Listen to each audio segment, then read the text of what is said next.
Hello and welcome to Think Like a Game Designer. I'm your host, Justin Gary. In this podcast, I'll be having conversations with brilliant game designers from across the industry with a goal of finding universal principles that anyone can apply in their creative life. You could find episodes and more at thinklikeagamedesigner.com. In today's episode, I speak with Tim Ferriss. Tim is the author of 5 #1 New York Times best-selling books, including The 4-Hour Workweek and Tools of Titans. He is a successful investor in early-stage technology companies, including Uber, Facebook, Shopify, Duolingo, Alibaba, and more. And he is the host of The Tim Ferriss Show, which it has over 1 billion downloads. And in addition to that, he is now also a successful game designer. His game Coyote is releasing worldwide just around the time this podcast airs. You can go to coyotegame.com to pick it up, or any major retailer or nearby. It is a really fun game, and we talk about Tim's origins as a gamer and how Dungeons & Dragons helped him survive and thrive as a skinny, nerdy kid growing up. We talk about the nature of creative work in the age of AI, and we give some practical tips on how you can reduce AI anxiety by becoming a category of one. We talk about Tim's process for learning and approaching a new project. We talk about how you overcome fear of launching something new and practical ways to chase energy to be able to manage your workflow and find things that matter to you, and still learning about how to say no to create space for things that matter to you. We talk about Tim's No book upcoming. We talk about how to design experiments in life that can't fail because you're optimizing for the right things. We talk about the power of constraints, the power of deadlines, and we get into very granular details about how Tim picks projects, what his sprints look like, and how to know when you have a winner on your hands. We also go into some nitty-gritty details about how to get into mass market retailers like Walmart and Target, how to get a book published, and the process for writing a book and how that gets done, including talking a little bit about my upcoming book. We talk about undervalued promotional channels and how you can manage marketing and think about marketing, which Tim has been really great at launching #1 bestsellers in many categories.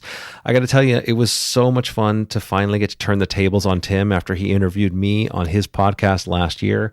I had a great time playing his game. Coyote is really fun. There's a kind of rhythm-based social play dynamic where you're going around the table doing silly things and have to memorize them in order, and then you can attack other people and the game gets more complex and fun. It's a really great game, and it was really fun to be a part of Tim's process as he was early in his design career and asking questions about it to where he's ended up. So this was a really fun conversation. We have over 2.5 hours of gold here for you. So without any further ado, here is Tim Ferriss.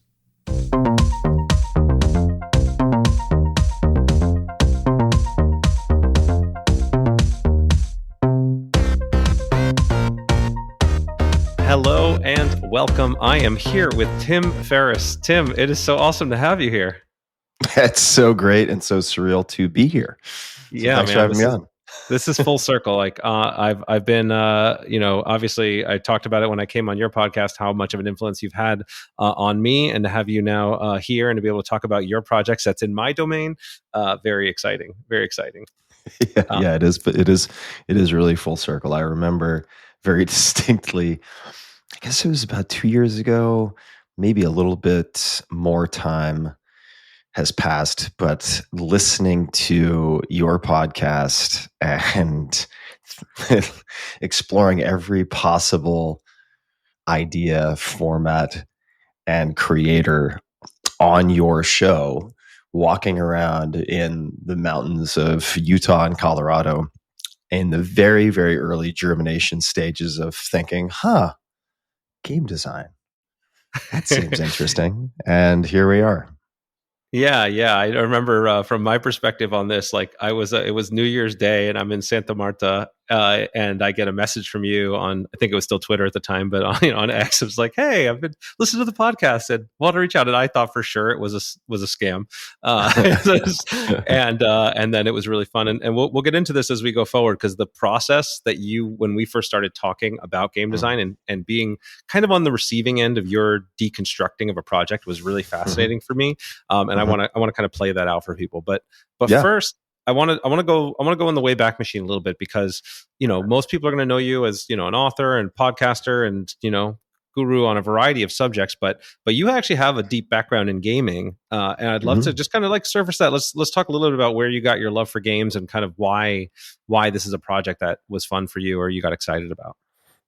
Totally. So there were a few, I would say, cornerstones back in the day, and they were very different. So if you were to walk down the stairs from where I'm sitting right now, I still have all of my original D&D material. And I have the very, very old versions. I might even have a first edition of Player's Handbook, Dungeon Master's Guide. I've got all the hardbacks, all the modules. I still have my original kit when it comes to 20-sided die and everything else right downstairs. Never ended up using the golf ball like 100-sided die much, but I do have that for just pure entertainment. We tried to use it. It didn't stop very well.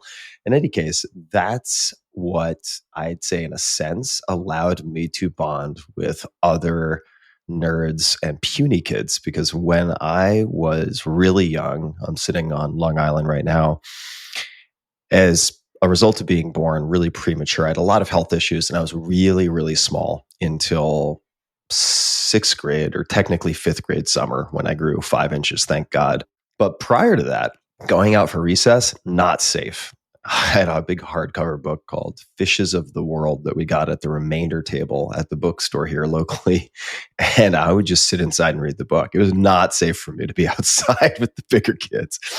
And Dungeons and Dragons ended up being this huge creative outlet. And it was actually really complementary to the other key obsession I had at the time, which was collecting comic books. And I actually still have all my polybagged comic books. That's where I spent any of my money from bussing tables or anything like that later. And it was the first thing I collected.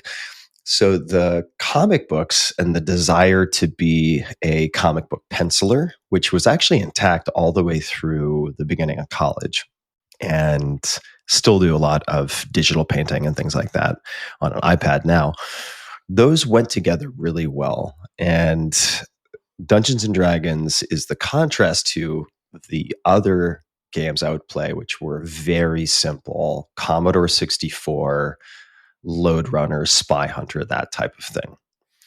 And you could play as long or as short as you wanted to play, right? Any given kind of round could be pretty short. Saving games wasn't always super reliable, Yeah. as people might remember, but just played tons and tons of games when I was younger. I think in part also because I did well in school, but I was really, really bored. The schooling here was not good. And I had some slack in the system. So that was it. Those are, I suppose, some of the original elements of the origin. Yeah, I want to key in on a couple of things there, right? One, I share that all of the pages of my notebooks throughout high school and college and everything all have little magic decks or different game ideas all scribbled into the corners, and so you had some spare brain capacity to use while you're moving through classes. Games are a great way for that, and I want to linger a little bit on the social aspect of this, because I think it's over time. I got hooked on games.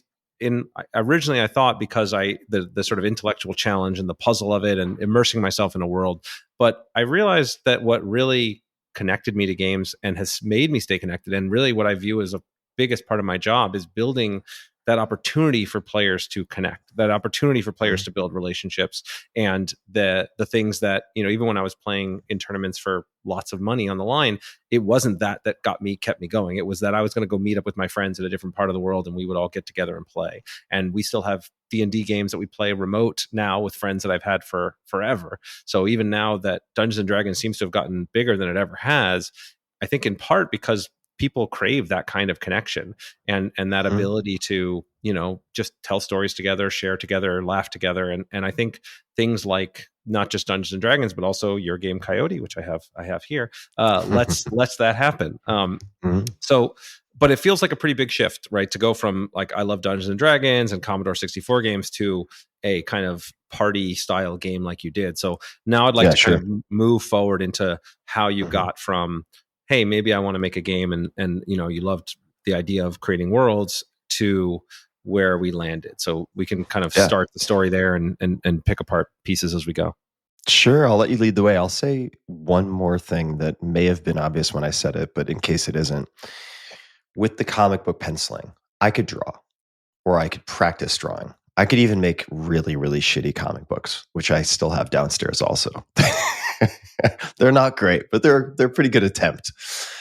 Then you think about, say, the computer games. That just seemed impossible. I'm not a programmer. I don't understand how the inside of computers work. I'm not going to make a computer game. And then Dungeons and Dragons, certainly, at least from my perspective, then and even now, I'm like, this is so incredibly sophisticated and complicated. It wasn't even on the map of possibilities for something that a kid like me could conceive of making. Right. So I think that's part of the reason why I leaned into the comic book side as opposed to leaning into the I should make a game side. It didn't seem possible, at least at that point.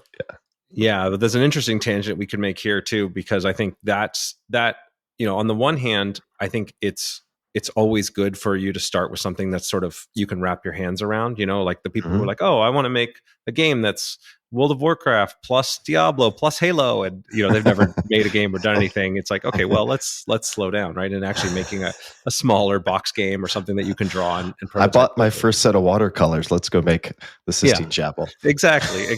So there's a real strength there, but also nowadays that equation is shifting, right? I mean, I've started vibe coding my own games, right? Because I can't program, I usually have to pay engineers a lot of money, and now I can start that process. And it's not 100% there, but what a solo creator can do, whether that be for art or for programming or a lot of the tools that, I make my own music now. I make cool, songs for my games and stuff, which is all stuff that was not even remotely possible or on my radar 2 years ago. So I wonder if I'm sure you've thought about some of this stuff, but how you think about that, whether people should be changing the scope of what they think they can do now or how to approach creative work nowadays. Is it any different in your mind? Yeah. And I love the hopping around, so I'm always game to do it. The conversational parkour. And on this particular point, I would say that I might back up and ask another question first. If you're hoping to do something professionally, I think as an amateur, literally the root of that is, at least in part, loving something, right? Doing it for the love of it. Then I would say expand the scope. So for instance, I want to make, and this is with various tools from Google and others, I want to say straightforward. I would more say very, very possible, but to do it well still requires some skill. I want to make a movie trailer based on, actually, believe it or not, like a full-length animated feature that I would like to make that is based somewhat. People can look this up. We might not have time to explain all of this, but on the last few chapters of fiction that I wrote for The Legend of Cock Punch. Yeah. Which is a whole, actually it's related to the gaming conversation because some of the early ideas were tied into that world building. But to do that is something that would have been way too involved, way too expensive to be practical even 2 years ago. So that's the type of thing that I will play with. But if you're hoping to do something, let's say you're already a game designer, to expand the scope, I would just say that as someone who invests in a lot of tech startups, and for those who don't have the background, I was in Silicon Valley for almost 20 years and was very, very involved with companies incredibly early. First of 3 advisors to Uber in 2008, I suppose. First advisor to Shopify, and when they had 9 or 10 employees. And on and on and on, like lots of Duolingo, one of the first investors. And I get to see a lot of what's coming in AI, for instance. And even 6 months from now, things are going to be a world different. And that's exciting. What that also means is this is related to answering the question, the barriers to entry are going to be lower and lower and lower. So if you're thinking of expanding your scope, everyone else is going to be thinking of expanding their scope as well. So I would also think about what you are uniquely positioned to do or uniquely capable of doing. And that doesn't mean that you have to be the best at something. It just means that you have to derive, for instance, as one alternative, more energy from something than other people, or find it easier to do, or have more stamina, and then use that as the jumping off point to ask, like, where can I experiment with either expanding my scope or constraining my scope and really like amplifying a smaller piece of this. I think you could use AI to do both of those things. So exciting times. There's going to be a lot of fucking noise out there. Yep. And a lot of sort of AI generated content, audio, video deluge. So a lot of it will become also, how do you actually cut through the noise? And a good example, I'll just take a step back. I have a poster downstairs, and it is a poster of the first Toy Story characters, and then an overlay with these letters from John Lasseter, Steve Jobs, etc. Because the first stock I ever bought when I was much younger was Pixar, way back in the day, and when it was first possible to buy the stock. And what made Pixar good, yes, it was a huge leap forward with respect to technological capabilities that people had never seen the likes of before. But fundamentally, it was the storytelling, right? Mm-hmm. Like, it really was fundamentally the storytelling. Yes, without the tech, it wouldn't have happened the way it happened. But I do think that a lot of the core capabilities, if people are listening, they're like, shit, I can't even keep track of AI from one day to the next. Am I falling behind? It's like, the basics and the fundamentals are the basics and the fundamentals for a reason. So if you're still really good at that stuff, that'll be the key to succeeding in the attention economy when there's so much noise, I think. We'll see. Yeah. No, I mean, listen, nobody knows, but I find it really fascinating to speak to. And I try to think about, how do you kind of skate to where the puck is going, right, on this, right? Because I also, while I don't have necessarily the access that you do, I see the trends where they're headed and where these tools are going. And so I just want to kind of underscore what I heard you say, which is that this is where the idea of passion like gets concrete, right? That the follow your passions thing is kind of fuzzy. But what I heard from you, which I think is really true, is like the area where you have that passion because you enjoy the thing lets you have a competitive advantage, right? Because you can push past all of the natural discomfort. You can get yourself to an area where you get enough of those reps and cycles in to learn and complete something that can really stand out, right? Is that Yeah, that's. I think that's fair. Fair way to put it. And also, I would just say, look, if you have some anxiety, as a lot of people do, about falling behind, about the disruption and job loss and displacement and so on and so on. But let's just say a fear of falling behind because the development is so rapid. And by the way, the rate of acceleration is only going to increase for a whole host of reasons. I think it's worth looking at all of the many outliers who seem to not have worried about that along the way. Like Daniel Day-Lewis is not on TikTok trying to stay relevant, right? And I know that may be an older example, but like, you just disappear for a few years, come back, win an Oscar, disappear for a few years, come back, best actor, disappear for a few years. And there are many examples of these types of people. Rick Rubin for decades would be another example. And sure, he's been more exposed. I think he did his first podcast ever on my podcast many years ago, but not worried about staying relevant and keeping on top of all of the latest developments, right? So you don't have to do that as part of your path, I would just say. You can let other people worry about it and then have conversations with them and get up to speed. Yeah. I've heard you talk. This is like, how do you focus on the thing that makes you uniquely you, right? Where's your category of one? The thing you want to get, like, I'm going to be really good at this specific thing, and then a lot of the other stuff you can either catch up or find support, whether that be through AI or friends who know their stuff better than you do. There's other ways to connect there. Yeah. As one of my friends put it, Chris Sacca is his name. He went from, when I first met him, I don't know what he was making, 100K a year, 150K a year. And now he's like billionaire, maybe a decabillionaire. It's nuts what he's done. And one of his mantras is embrace your weird self. And that ties into the D&D. I think part of the reason D&D is and uh, continues to be so popular, and it also ties into like how I choose projects and the actual end product of Coyote, right? It's like, how the hell do you end up at a casual like party game?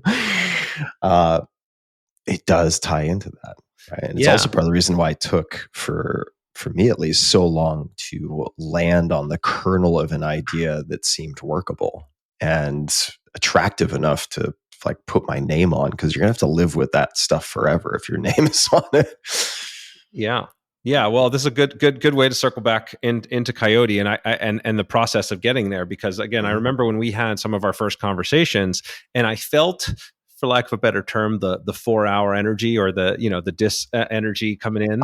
I would love to. Yeah, and dis for people who don't know, it's a framework that was explained in the 4-Hour Chef, but it's sort of how I approach different skills, right? Deconstruction, breaking into component parts, then selection, right? So this is applying 80-20 analysis, and then sequencing, and then stakes or incentives. And you can use that. The easiest place to explain how to use that is someplace like language learning, but you can apply it to almost anything. So I would be super interested, because I don't have a lot of recollection of I remember certain components of it, but I don't remember all the details. Maybe I need more coffee. What could you like do a replay of some of those early conversations? Yeah, so what from my perspective on a lot of it was like a very detailed breakdown of some of the fundamental questions. So, both like what does what are the constraints for products? What does success look like? How long does it take to make a game? What are the phases? But the thing that really stuck with me, and we did some back and forth on some of the specific ideas, which maybe I won't go all into because maybe they'll turn into something someday. But that well, how could I get this done in 12 weeks? I believe was the gist of it, and I was like, I don't know that could be done, but here's some ideas that could accelerate. And now it was 2 years or so from then to actually getting a game done. It probably was. I can imagine I might have applied the 12 weeks, because that is the amount of time that I had with a lot of slack in the system. And for people listening who are like, that's the dumbest question I've ever heard, it's deliberately absurd, right? So just in the same way that, for instance, Peter Thiel sort of famously asked questions like, if you had to achieve your 10-year goals in the next 6 months, what would you do? If you had to, right? What would you do? And that's a forcing function, applying these ridiculous time constraints. So for me, I was like, okay, I know this is almost certainly impossible, but it's like, if you had to try to do it with a gun against the head, 12 weeks, what do we do? Right? Yeah. Yeah. It's a way to let a lot of the superfluous or optional stuff drop away when you apply something that nuts. Yeah, and I do think I find a ton of value in that type of analysis. And again, it forced me to think through some things. And I do a 12-week like game design intensive mastery class where I have people start and have something ready to pitch at the end. And it's not the kind of thing that you would have a finished product typically, but it does force people to get the reps in and go through the whole pipeline. So I do think that there is real value in that. And so it's any of the ways so there's a contrast between what I would perceive as the 80-20 principle, which is that, you really want to focus on the 20% of the effort that does 80% of the results. And then the other principle, I think I heard you say it as like the last 30% takes 70% of the time. And I would say the last 10% takes 90% of the time, which is that the effort required to go from, okay, I got something that's pretty good, I got 80% of the way there, to this is great, is so hard. And maybe you could speak to that trade-off, right? Like how do you know when you're switching from 80-20 to the 90-10 or whatever, and really just dialing in on that last granular bit? Yeah, so a couple of things I'll throw out there, and I want to make hopefully this conversation as interesting and useful for folks as possible. So maybe I'll draw some parallels and expand on what you said. So in marathons, for instance. I do not run marathons because I can't imagine anything I would like less, just given my particular constitution, than doing super long distance running. But my friends who run marathons say it's like, yeah, your marathon starts at kind of like mile 20, right? Or 20x. And similarly with books, it's like, oh, you're 90% done. Congratulations, you only have 50% left. And I'd say with my experience of my one game, right? But like one game is 0-1. And I think 0-1 is a big deal. It's going from never having made a game to having made a game. And very similar, right? Although I would say in this case, for me as a first timer, also since I'm putting my name on it, which changes everything. If I were putting it out semi-anonymously through a company and I was just somewhere in the credits on a website or something like that, it would be different because I wouldn't feel like I'm putting my reputation on the line. But it was really actually landing on the original basic concept and doing the original prototyping that took the longest. Like we went through so many different ideas and play tested so many different prototypes to get to that once there was the clear green light, things moved pretty quickly. But then, as you said, on the tail end, it's like, okay, we have the basics, and maybe the game is sometimes fun to play, but it's not consistently fun to play. That's when how many cards should there be? What's the where should we have the sort of statistical probability that in any given round or in any given turn, X type of card or Y type of card comes up, right? What's the right composition? That shit takes fucking forever. And playtesting also, right? Just when you think, and this is true with books too, you can write a book and go through it 100 times, 1,000 times until your eyes bleed. You have copy editors go through it, and then you send it out to your first friend as a proofreader, and they're like, "Yeah, I found 7 typos," and you're like, "What? How is this possible?" Right? So there, as soon as you think you're done, you send something out, and they're like, "This makes no sense," or "Yeah, we got really confused on this part." And you're like, "Really? How is it possible?" So there is that. But I'd also come back to one thing, which is at least within, and I imagine for you, with the styles of games that you're most familiar with, there's probably some transference in the sense that, all right, I did this the first time and everything was new, or pretty much everything was new. Although there's a lot of similarity to other projects and product development that I've done, that now that I've done it once, if I did 2 or 3 more games, I think the 4th game, I could make a hell of a lot of progress in 12 weeks. Or at least make a go or no go decision, right? I was just fumbling around the dark, couldn't find my ass with 2 hands for a long time. But now that I'm like, okay. I understand some of the basics, at least in this particular genre of game. I think you can get a lot done in 12 weeks if you really, really, really focused on it. Especially, and I think this is where maybe a solo creator or a very small group has an advantage. If you're working in a larger company that has to put out whatever it is, I don't know the number, pick a number, 8, 20 games a year, 10 games a year, whatever it is, that divided focus makes it, I think, harder to compress timelines. But if I'm just sitting in my house, and we certainly talk about this, but it's like blank deck of cards, some markers, and a couple of friends, and maybe a bottle of wine. Like you can start playtesting the same day you come up with an idea.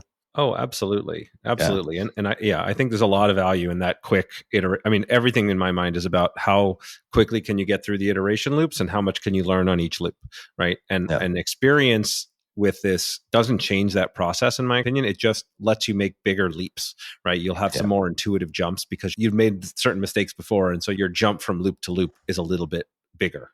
Mm-hmm. Yeah. And initially when I was thinking about making a game. We could talk about why I wanted to make a game. Certainly, I mean, there are a lot of reasons because much like writing books, it's like if your goal is to get rich, like you may, or like, streaming music on Spotify may not be the best path, right? Yeah, yeah. Similarly, making a very low cost game may not be the best path, or even making an expensive tabletop game may not be the best path. It's like, why do it at all is something we can come back to. But initially, I thought, well, D&D had such a huge impact on me and still holds such a special place in my imagination. And we can talk about, I'd be curious to hear your thoughts on why it's bigger than ever. I mean, I have some speculations, but for so many people, it's just become this chapter in life. Maybe it's a continuing chapter. I want to try to make something like that, but I recognized I don't have so much hubris that I was like, I can definitely create another D&D. No, I didn't think that. But I was like, maybe there's something with elements, right? Where you could have some role-playing elements. And the world building that I played around with, by the way, which was a deliberate kind of precursor to possibly making a game. So I was already in the back of my head when I did this fiction experiment and put out a podcast called Legend of Cock Punch. The reason for the name is maybe too long and unnecessary now. Since has been kind of renamed Legends of Varlata, which, by the way, it's like you just do a search replace, and it's a pretty viable world building exercise in fantasy world.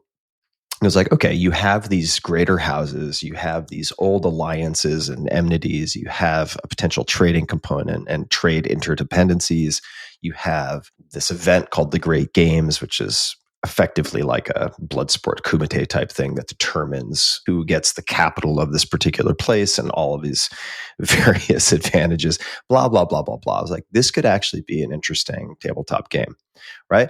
But holy shit, I just bit off way more than I could chew, right? I just got into it and I was like, yeah, this is going to be incredibly hard to pull off. I'm not equipped as a first timer to do this. And then started looking at deck building games potentially. I was like, okay, well, maybe there's an easier way to do this with fewer pieces. And I shouldn't say easier, like a less convoluted way to do this with fewer pieces. And then I realized I just don't have any experience with this. My brother played Magic the Gathering. He actually competed. He went to nationals at one point, and I played with. This is around the same time that we were talking because I was like, "Hey, Magic! Like that was such a big deal to so many people. I should play Magic." And I tried it, and my brother and another friend named Mike were so good at it. I just got slaughtered. I was like, this is not fun. And then I played again, slaughtered. And it was like, okay, I feel like I'm playing chess against someone who's really big, who's not even giving me a chance. I'm just getting killed. And I was like, okay. Yeah. So one of the constraints for building a game, and I had this in the back of my mind from the outset, is there has to be a chance for a weaker player or someone who's behind to come back. It has to be closer in that sense to poker or backgammon than to a game of complete information like chess. So yeah, so there's a couple of interesting threads here. I want to pull on multiples of them, but so there's what I've sensed. You talked about reputation and fear of your reputation, being hurt by a game that wasn't good, or even by the IP that you create, though you're clearly passionate about both. And so, as I know from the backstory, Cock Punch was partially named in a funny way to provide some ego cover, right? And a game like this that's lighter, 100%. And like make fun of yourself before people can make fun of you. So it's like I felt very fragile writing the fiction. So I was like, all right, let me just make this thing funny and give myself the cloud cover. And so I think that this is something that's I think hard for a lot of people that there's this inverse, like this negative correlation that the more successful you get at something, in some senses, the harder it is to jump to another thing, right? Obviously it opens doors for you, but this idea that when I move out of my lane, right, or I built a reputation, I built an audience, if I jump to something else that's not in my lane or maybe isn't as perceived as good, I open myself up to a lot more criticism, right? So I'm in my, I've jumped from my arena to yours, right? I wrote a book on game design, Think Like Game Designer. My next book is like how you apply game design principles to your life and to your business. And it's scary for me, right, to be able to jump out of that lane. So finding ways to hedge psychologically feels like a necessary thing. If you didn't have that, or maybe, well, let's take this in two directions. You can pick whichever you like, which is, are there other tools that have worked for you in terms of how you've now given yourself permission to move forward on this, or other tools that could work for others? And the other path is the idealized one, right? You talked about making a movie. Like what's the if my ego wasn't on the line and I knew that I could be, Tim Ferriss or whatever, right? I could do anything I wanted. What would it be? So you could pick either path there. Yeah, let me start with the first one. So I think the fears of, because I want to make this relevant to as many folks as possible. So the fears that apply to someone who has had some success doing X, who really wants to try Y, are actually very similar to someone who is just getting started and is hesitant to put something out in the world. And I'll explain why. So in both cases, the person is worried about failing. There's an additional layer with someone who's maybe putting out their first thing into the world, which is, this is my big idea. I don't know if I'll ever have another big idea. Maybe I've worked on it for a long time. Maybe it's become so precious that I don't want to be told if my baby's ugly. Maybe I'm afraid this is my only real shot on goal. This is my big idea, and I don't want someone to steal my idea.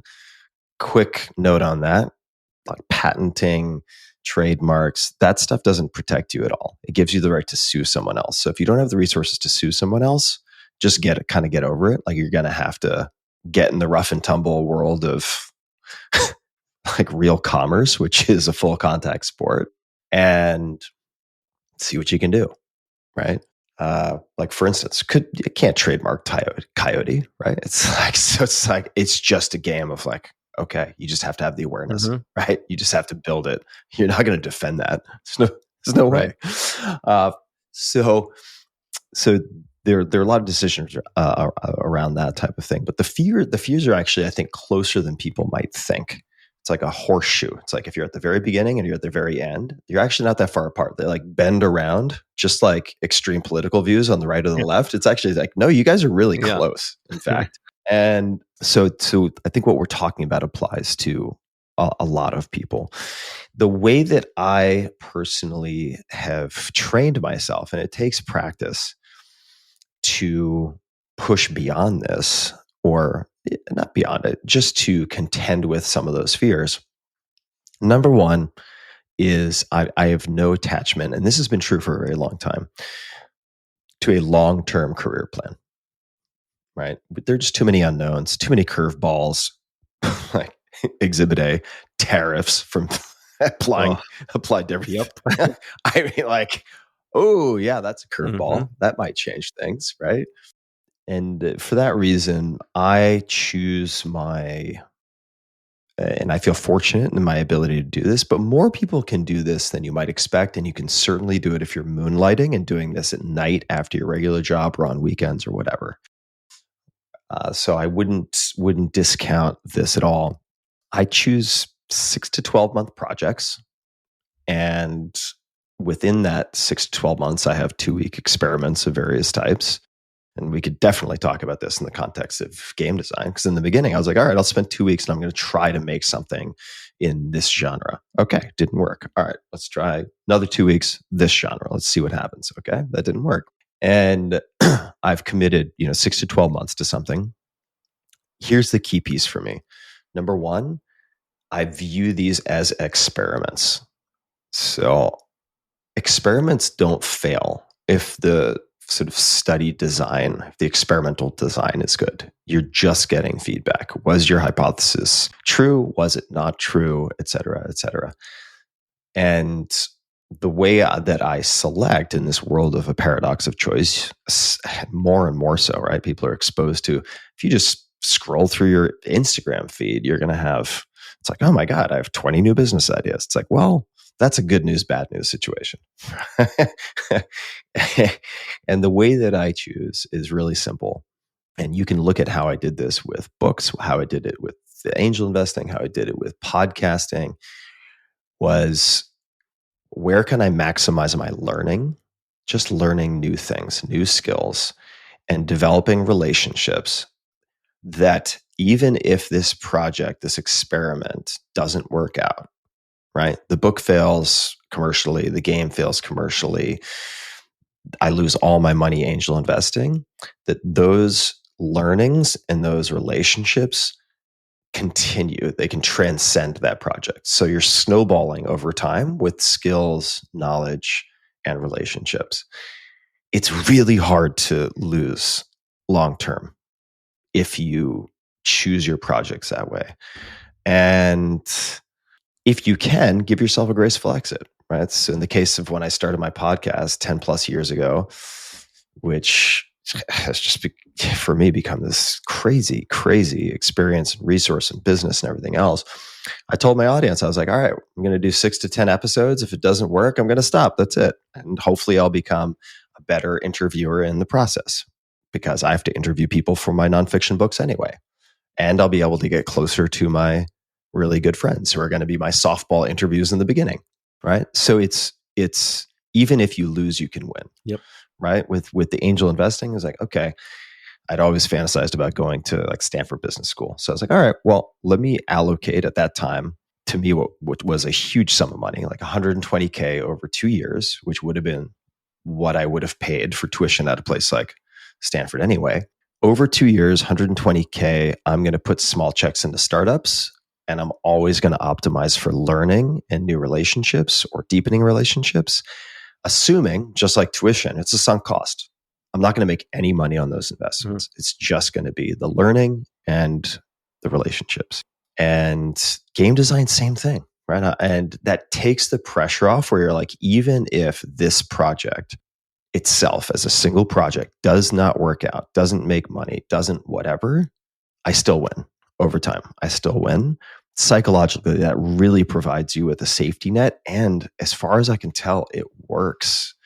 Yeah. And I have friends who approach it very similarly. Yeah. This idea of, optimizing for learning and optimizing for relationships, I think is super powerful, or at the very least, knowing what you're optimizing for and choosing something that isn't determined solely by the whims of the marketplace, right? Whatever is happening out in the world, no matter how good your product is, book or game or podcast or whatever, the circumstances outside of your control have a lot of impact into what the final success is. And so if you're building something that you can be proud of, either like that, that you learn from, or that helps you move in a direction you want to go, you can win regardless of the outcome, I think is really important. Can I explain also how this applies to me trying to make a game? Yeah, please. Or I guess I made a game, so I'm making a game. Success. But the key was trying to make a game. All right. And all the I was pretty late to like the therapy game. I could have used it earlier, I'm sure. But with the with like the therapy and the executive coaching and the this and this, or just talking to friends over a drink or whatever. Most of my friends, most people I even bump into, take things very seriously, right? If they hope to get anything done, you have to take at least consider certain things serious. And so what do people say? Man, I just really want to like get outside more and play more. I want to have more play in my life. Like this is routinely, at least from all the type A people I know, will say some version of this. And then 2 weeks later, they're just back to autopilot doing their working dog stuff, whatever that is, chasing the rabbit around the Greyhound track. And that's a great gear to have. But if that's your only gear, I don't think that makes for a very enjoyable life. And ultimately, we're a bunch of monkeys on a rock spinning in space. And your project, if you're taking your project too seriously, that perspective really helps a lot. Yeah. I think Bertrand Russell said, the sign of an impending nervous breakdown is believing that your work is terribly important, right? And therefore, I was like, well, if I try to make a game and I really take it seriously, what's that going to force me to do? Play a lot of games with friends, or at least other people. Get off of screens. have a couple laughs, right? So there's just the pure fun of it. That's enough. But also, I'm going to be learning all about building my, in art, they talk about a visual palette, like just building your library of different types of, in my case, drawings or paintings, so that, for instance, you're like, oh, all right. For the Legend of Cock Punch, I actually hired a bunch of the top like D&D and Magic the Gathering artists to do a creative push for a weekend. And I was like, oh, okay, cool. This is how this particular artist handles like silhouette design as a first step. Cool. All right, you're building your visual palette. Just like that in gaming. It's like, I didn't know what I didn't know. I had played some games, but I didn't really have a full spectrum of awareness of the many different permutations and types of games that exist. It's like, okay, well, I will be building that library of kind of game awareness. And I'll just add one more thing real quick, which is, and then thirdly, like Alon Lee, love that guy. We've become really close friends. It's like, okay, I'm building that relationship. That guy is a genius, no matter how you slice it. Like, as a polymath who is incredibly good at so many different things.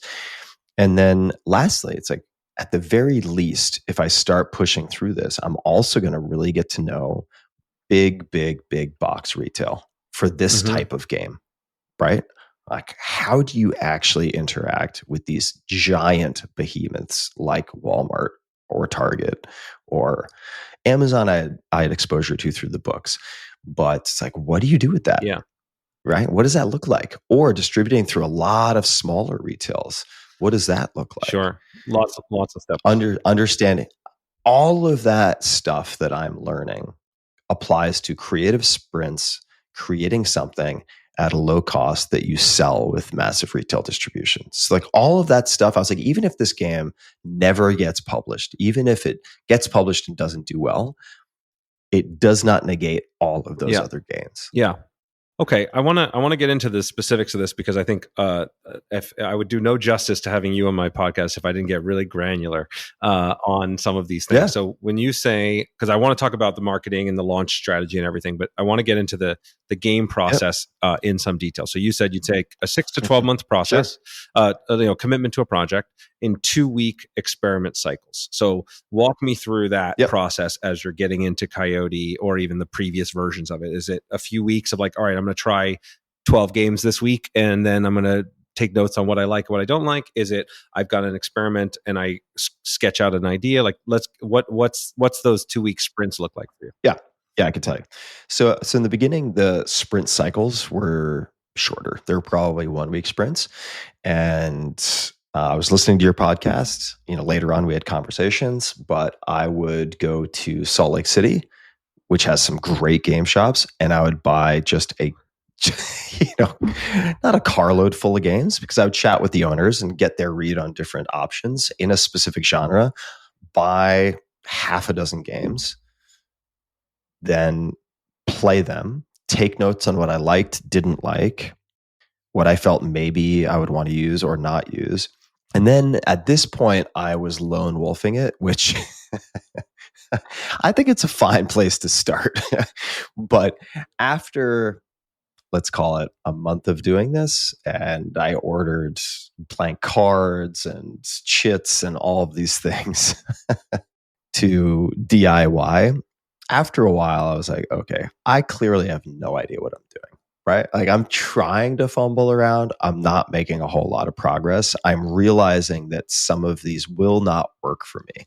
And in many cases, I'd buy these games. They were beautiful. I'm not going to name any of them, but beautiful, sophisticated, incredible games ultimately when I played them. But I was like, my friends will never play this. Like, my busy friends, after a dinner, if we sit down and it takes an hour for me to explain this or for them to get the basic handle, they're not going to do it. It's just not going to happen. By that time, they're going to want to go to sleep or go home or whatever.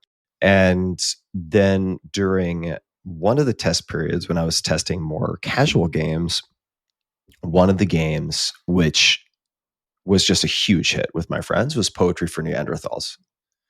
And it is a great game. It really is. I just think it's a fantastic game. And maybe that just underscores how kind of stupid and primitive me and my friends are. But it is a great casual game. And I was like, okay, this is the game that people want to play again, right? Like, this is the one where people are like, let's play again. I know it's late. Let's play again. And that's one of the kind of core playtesting questions for families and so on too, right? It's like, did you want to play again? It is the most important question in my opinion. Like, it is the thing that if I want to release a game, I need my playtesters to independently tell me they want to play again without me prompting. Until that happens, I'm not done. Yeah, exactly. So those were, let's just say, the 1 week cycles. Then I was like, okay, Poetry for Neanderthals, this really worked. Who made this game? Right? Exploding Kittens.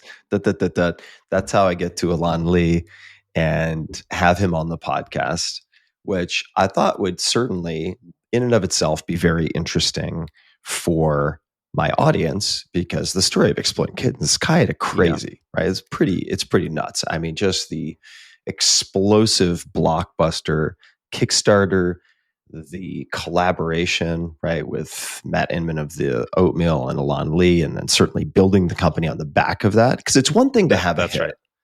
It's a very different thing to build a company of that scale relatively quickly and to have continual success with new games. That's just it is such a different, very difficult. And I'm looking at Alon's been on the podcast before as one of our earliest guests, and he's amazing, but I'm looking to have him on again. I think it'll be a good follow-up to this episode, and then really talk about that process, because there are plenty, if you've got a hit game and you want to make expansions to that game or keep growing it, that's one thing. But the different types of games that have come out, all of them like really brilliant, really funny, really like appeals to the same core audience, but different, really remarkable.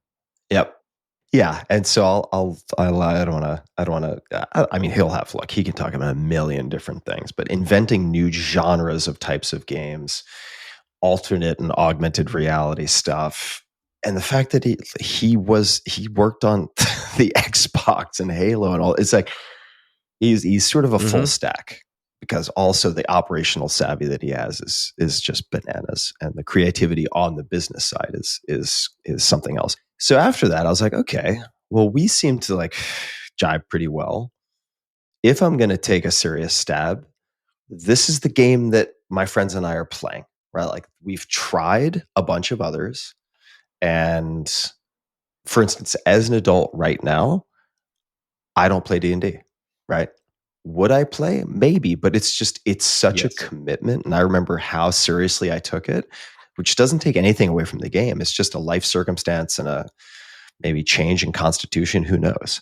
But I'll still read long fantasy books and like scratch that itch. But will I play D&D? I haven't played D&D in decades. You have to commit a 3-hour session with a bunch of other friends all at the same time on a recurring schedule or more. It's not. Yeah, it's a big commitment for sure.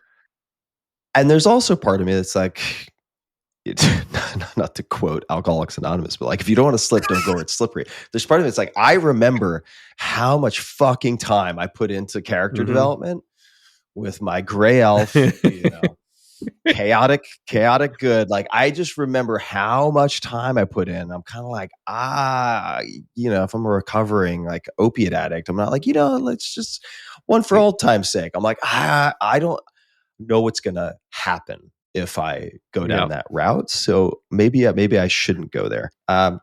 So ultimately it was like, I had these various thoughts of what would or could be cool, but the game we kept playing was fast, casual. Games last less than 10 minutes.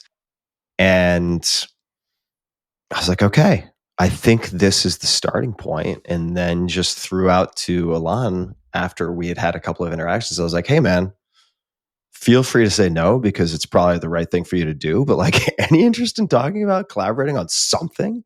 And he was like, yeah, let's talk about it. And that's how it started, right? And then it was sort of, and feel free to interject at any point, but we did a number of sprints. Yeah, let's get that. This is where I'm interested. So now you've shifted focus from I'm doing my solo sprints. You did several things that I just want to kind of underscore here, right? You try a lot of different games, including ones you're not familiar with.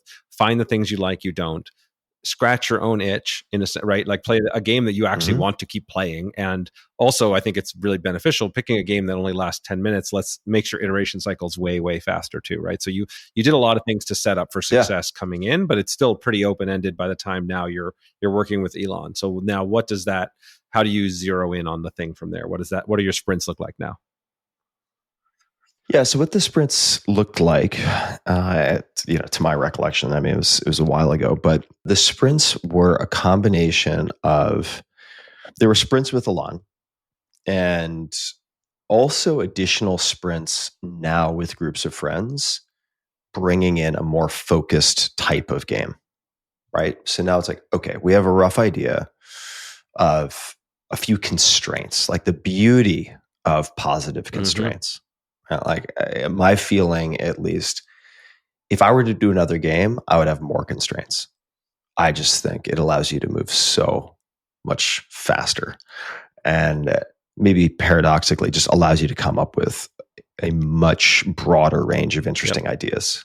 So I was doing two things simultaneously. I was doing sprints with friends where we're like, okay, now I'm going to focus on like fast casual, very fast to learn, short duration games. Let's try that. This is, and the circumstance in mind was, okay, you just had a long dinner with friends. You've had a little, I actually pretty rarely drink alcohol, but let's just assume like people had some wine. Maybe they're a little sleepy, but it's not quite time to go to bed. It's like, okay, you have 1 to 2 hours before everyone's going to split or go to sleep.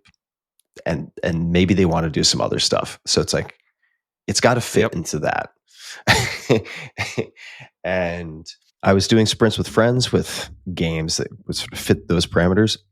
And then the sprints with Alon, we did, he's busy guy, right? He's running a real company with plenty of employees. So, but we would block out maybe 1 or 2 days on a weekend, sometimes during a week. And these took place all over the country. Like I would fly to him in LA. We would end up coinciding in New York, et cetera, et cetera. It was all over the place. Did one in Austin, where my home base is. He would bring games that were off the shelf games, right? So to experiment, because he and I did a lot of talking, and I shared with him some of the things I had liked, disliked, gravitated towards, been repelled by. And he's like, okay, all right, let's try a couple of off the shelf games. And then here are a couple of prototypes. And then also it's like, well, look, you liked Poetry for Neanderthals. What might it look like to have Poetry for Neanderthals that has a special set of rules that we come up with, right? So let's play with that. And each of the sprints was effectively some version of that. And for myself, I was like, well, we could do, the lightest lift would be Poetry for Neanderthals, but I really want to get my hands dirty with making a game. And I just don't feel like that's enough, right? Like I want it, not because I want to make it hard for myself, but coming back, and look, that game probably would have done pretty well, right? Like we already know the backbone of it works. I was like, I kind of feel like that's cheating. And I'm in this for the learning. And it's like, you got to roll up your sleeves, and I want to do more with it. Then there were prototypes. Some of them were good, but none of them were like, oh shit. Oh, okay. There wasn't that response. And I was like, until I've got that response, I mean, I'm sure you've experienced this too. It's like if you have a play tester and they're like, yeah, it was fun. With that exact tone. With that delivery, you're like, oh fuck. That's the worst thing you could have said. that is not good, right? So I was like, until you have that, and I use this word sometimes because I feel it with startups, I feel it with books or particular chapters. If I'm writing or aiming to create something, there's like a quickening. There's like this nervous system response. We're like, ooh, hold on, that. And I will say this should be hopefully applicable to a lot of folks listening. It applies to every project I've ever done. We did not have a clear, tight deadline. We had some like loose guidelines for timing, but it effectively was when we had time, we would try to coincide and do a sprint. But nothing was sticking. Nothing was sticking. Nothing was sticking. Nothing was sticking. But with each sprint, we were realizing, okay, let's scrap out like an existing game with a different set of rules. Okay, let's push out this type of game. Let's push out this type of game. For instance, one of the things that was important to me from the very beginning was something that where luck does play a role, right? Where a weaker player could have an easier time. And ideally where it's like people of almost all age ranges can play. Right. So it's like, is your 8-year-old or 10-year-old going to play like Terraforming Mars? Awesome game, but probably not. Right. So there were these types of thoughts moving around. I was like, this doesn't quite work. This doesn't quite work. And then ultimately I reached out to Alon. I was like, hey, we are both really busy with a bunch of other stuff. How about this? Like, I'll fly to meet with you. He happened to be in Canada at the time. And let's just do a final sprint. This is the final sprint. And it's like, we either come up with something and we pursue it, or we just call a spade. And say like, look, we both are juggling too many things. And this just isn't likely to happen anytime, rather than limping along in this semi-unfocused way, which was totally my fault. Right. I mean, like it's not my responsibility or it is my responsibility to be more focused. Yeah. Well, focus. And then the power of a deadline matter so much, right? That's the power of the deadline. Yeah. So applying this pressure was important because a few things happened as a result. Number one, it was like, okay, this is it. This is like the last dance potentially. Now you also have stakes. So I did stakes. So I did a lot more prep, thinking about stuff. Alon brought in an amazing guy named Ken Gruhl, who's very Ken. good. He's great Game designer. Yeah, Ken on the mechanics side is really, really sharp in particular. And we just got hyper caffeinated. And instead of playing like a gajillion games, we went on a lot of walks and just talked, asking questions. I'm asking them questions. They're asking me questions. And where the breakthrough came, people listening are, I'll be like, are you fucking kidding me? But I'd been asking the wrong question, right? And your answers are only going to be as helpful, as useful, as good as the questions that you serve up. And the question that I had really been asking myself was, what type of board game do I like? What type of tabletop game or card game do I like?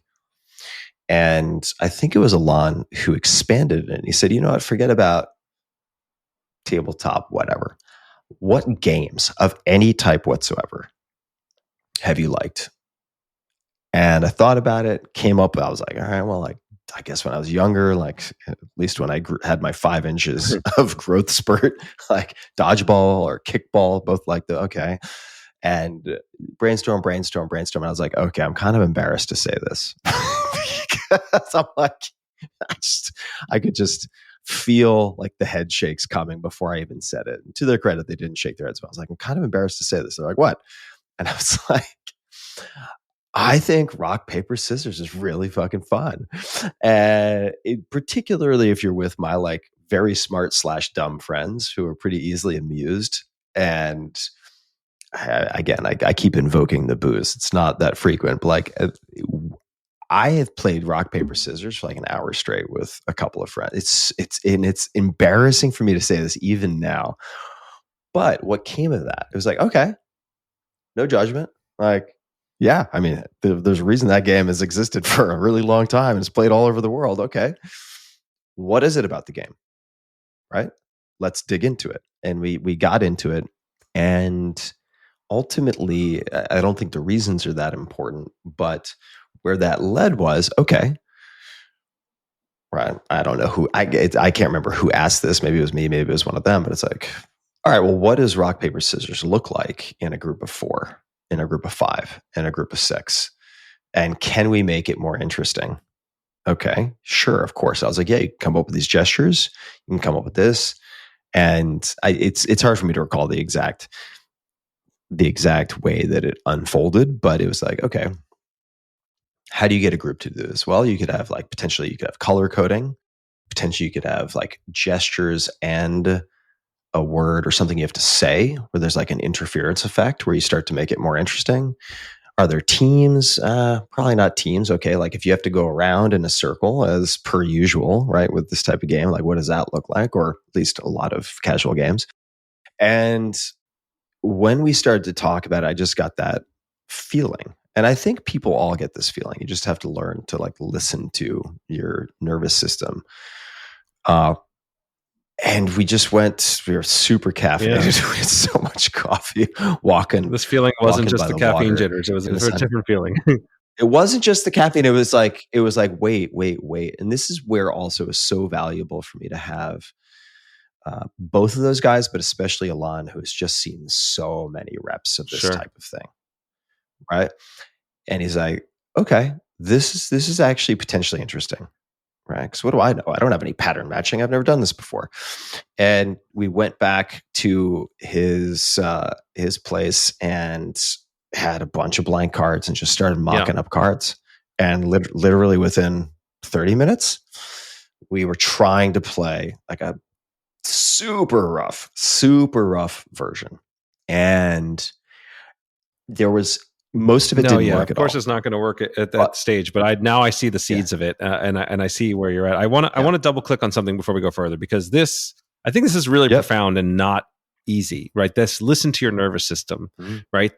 Because even tying back to our early like AI conversation and like what's happening in the future, like in fact that nervous system response, that like personal taste, I actually think is one of the most important skills to develop going forward, right? If you extrapolate out and you imagine a world where anyone can create anything and there's tons of stuff that's out there, your ability to like viscerally identify something that could work is, I think, a really important skill to double click on. So like, how did you get good at that? How could other people get good at it?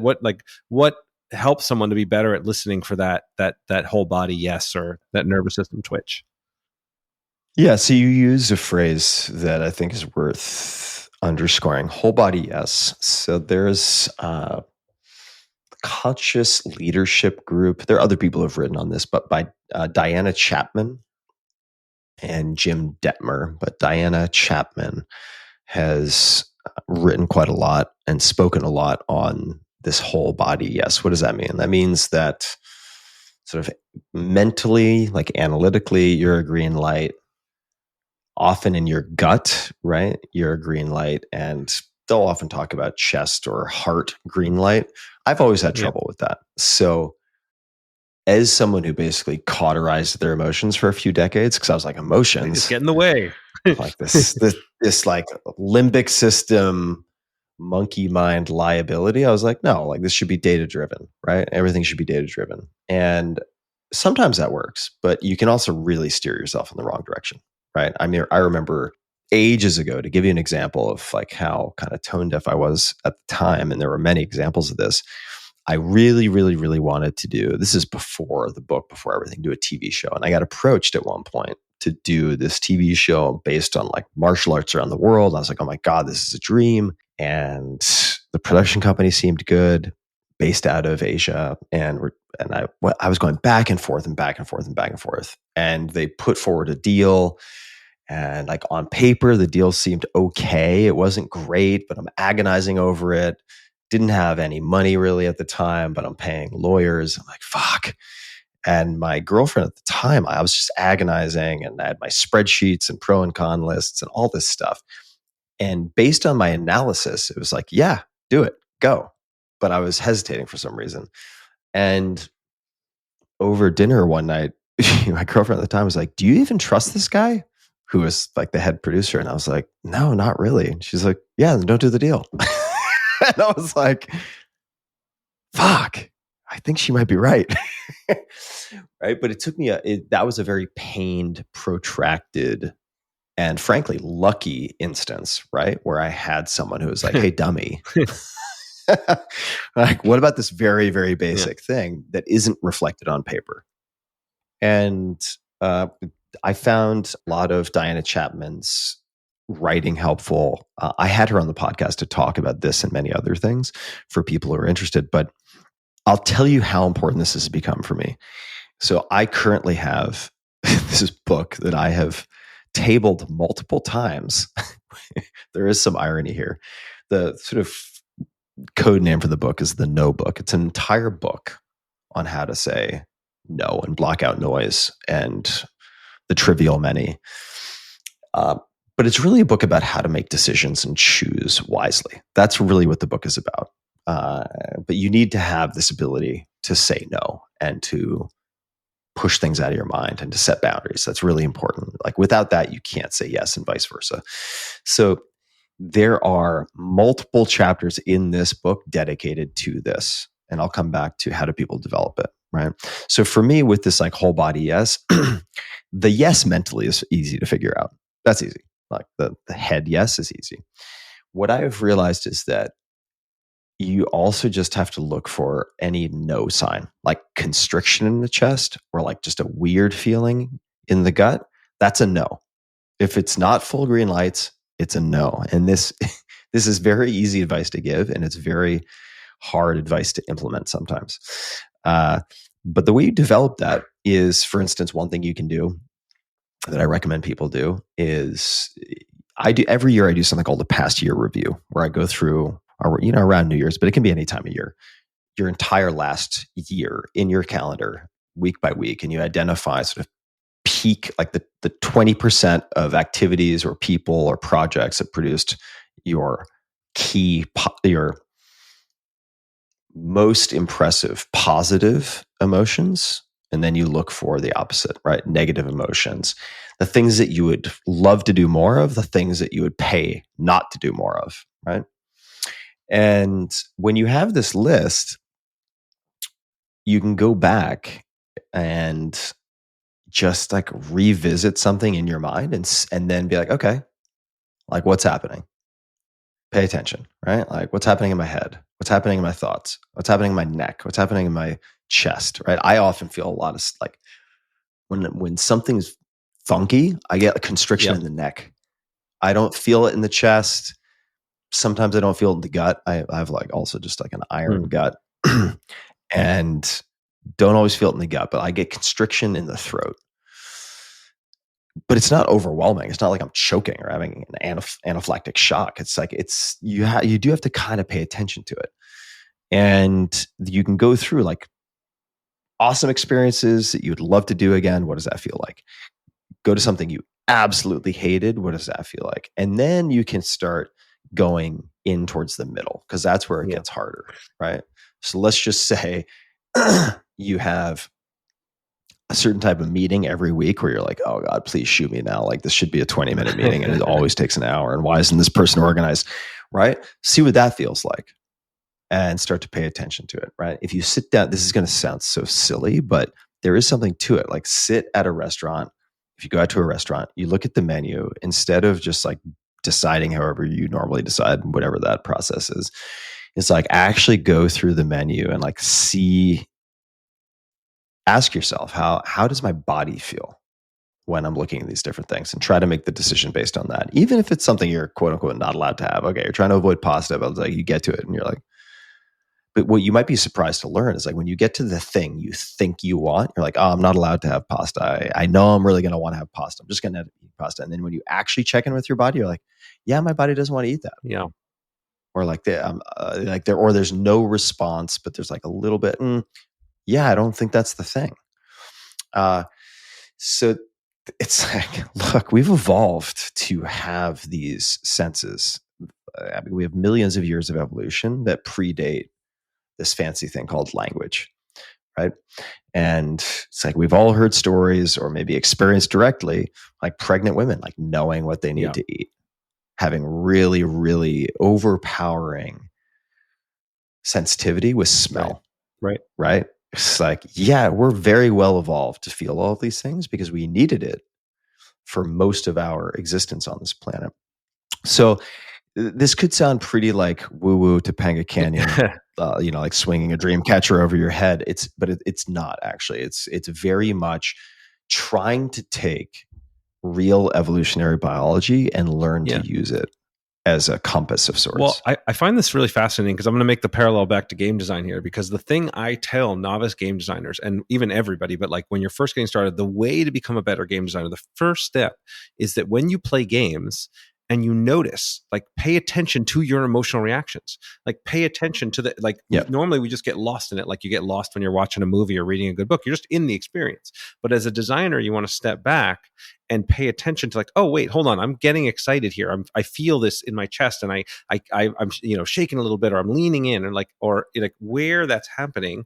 And so when I train designers to do is like, hey, connect that to what's going on in the game, and now you can start to parse and say, okay, what is it about this mechanic or this theme or this moment that evoked that reaction, positive or negative?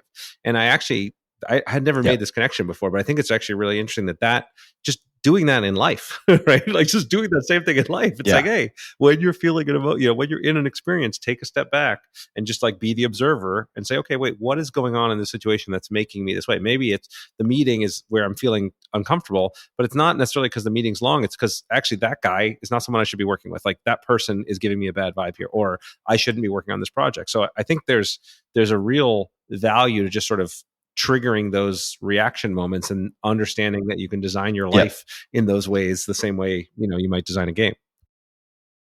Yeah, I'll give a couple of other practical, tactical recommendations related to this. So a shortcut for some of this is energy in or energy out.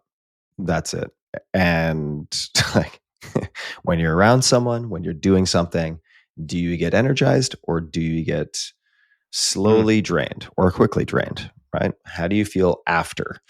How do you feel during? So energy in versus energy out. That's it. Like that's a shorthand, imperfect, but very helpful way to approach this. And I would imagine with, like, let's say with playtesting. So for instance, with Coyote, like we playtested this with at least 100, maybe hundreds of families before ever considering releasing it, or at least pressing go on full manufacturing and everything. And this is going to sound very presumptuous because I'm not aware of anyone who's ever tried this, but maybe when you have bigger budgets with like the really major video games and so on, maybe they do something like this. It wouldn't surprise me. It's like if you had a tabletop game and all you did was attach like trackers for galvanic skin response and heart rate and so on, that might tell you all you need to know. I mean, like before the game, after the game, like are they you get some of it verbally, right? If someone's like, yeah, I can't wait to play your game. And then afterwards, like we said, they're like, yeah, that was fun. You're like, ooh, just the energy level is already like 20, 30% down. You're like, that's not going to work. No, what people tell me is way less important than what they show me, right? Like, and so this is where, I certainly haven't done the hookup for a galvanic response yet, but I would love to. It's a fascinating. But like you could potentially do that or something like it. I think it would tell you a lot. And then I would say when you're doing these tests, certain things will distort your signal.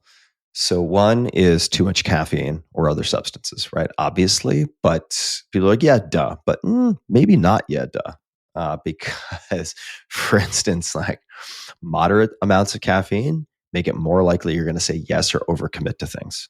And then much more caffeine and you get like creepy crawly and you're jittery and so on, you're going to have less patience. You're more likely to say no to things that you should say yes to.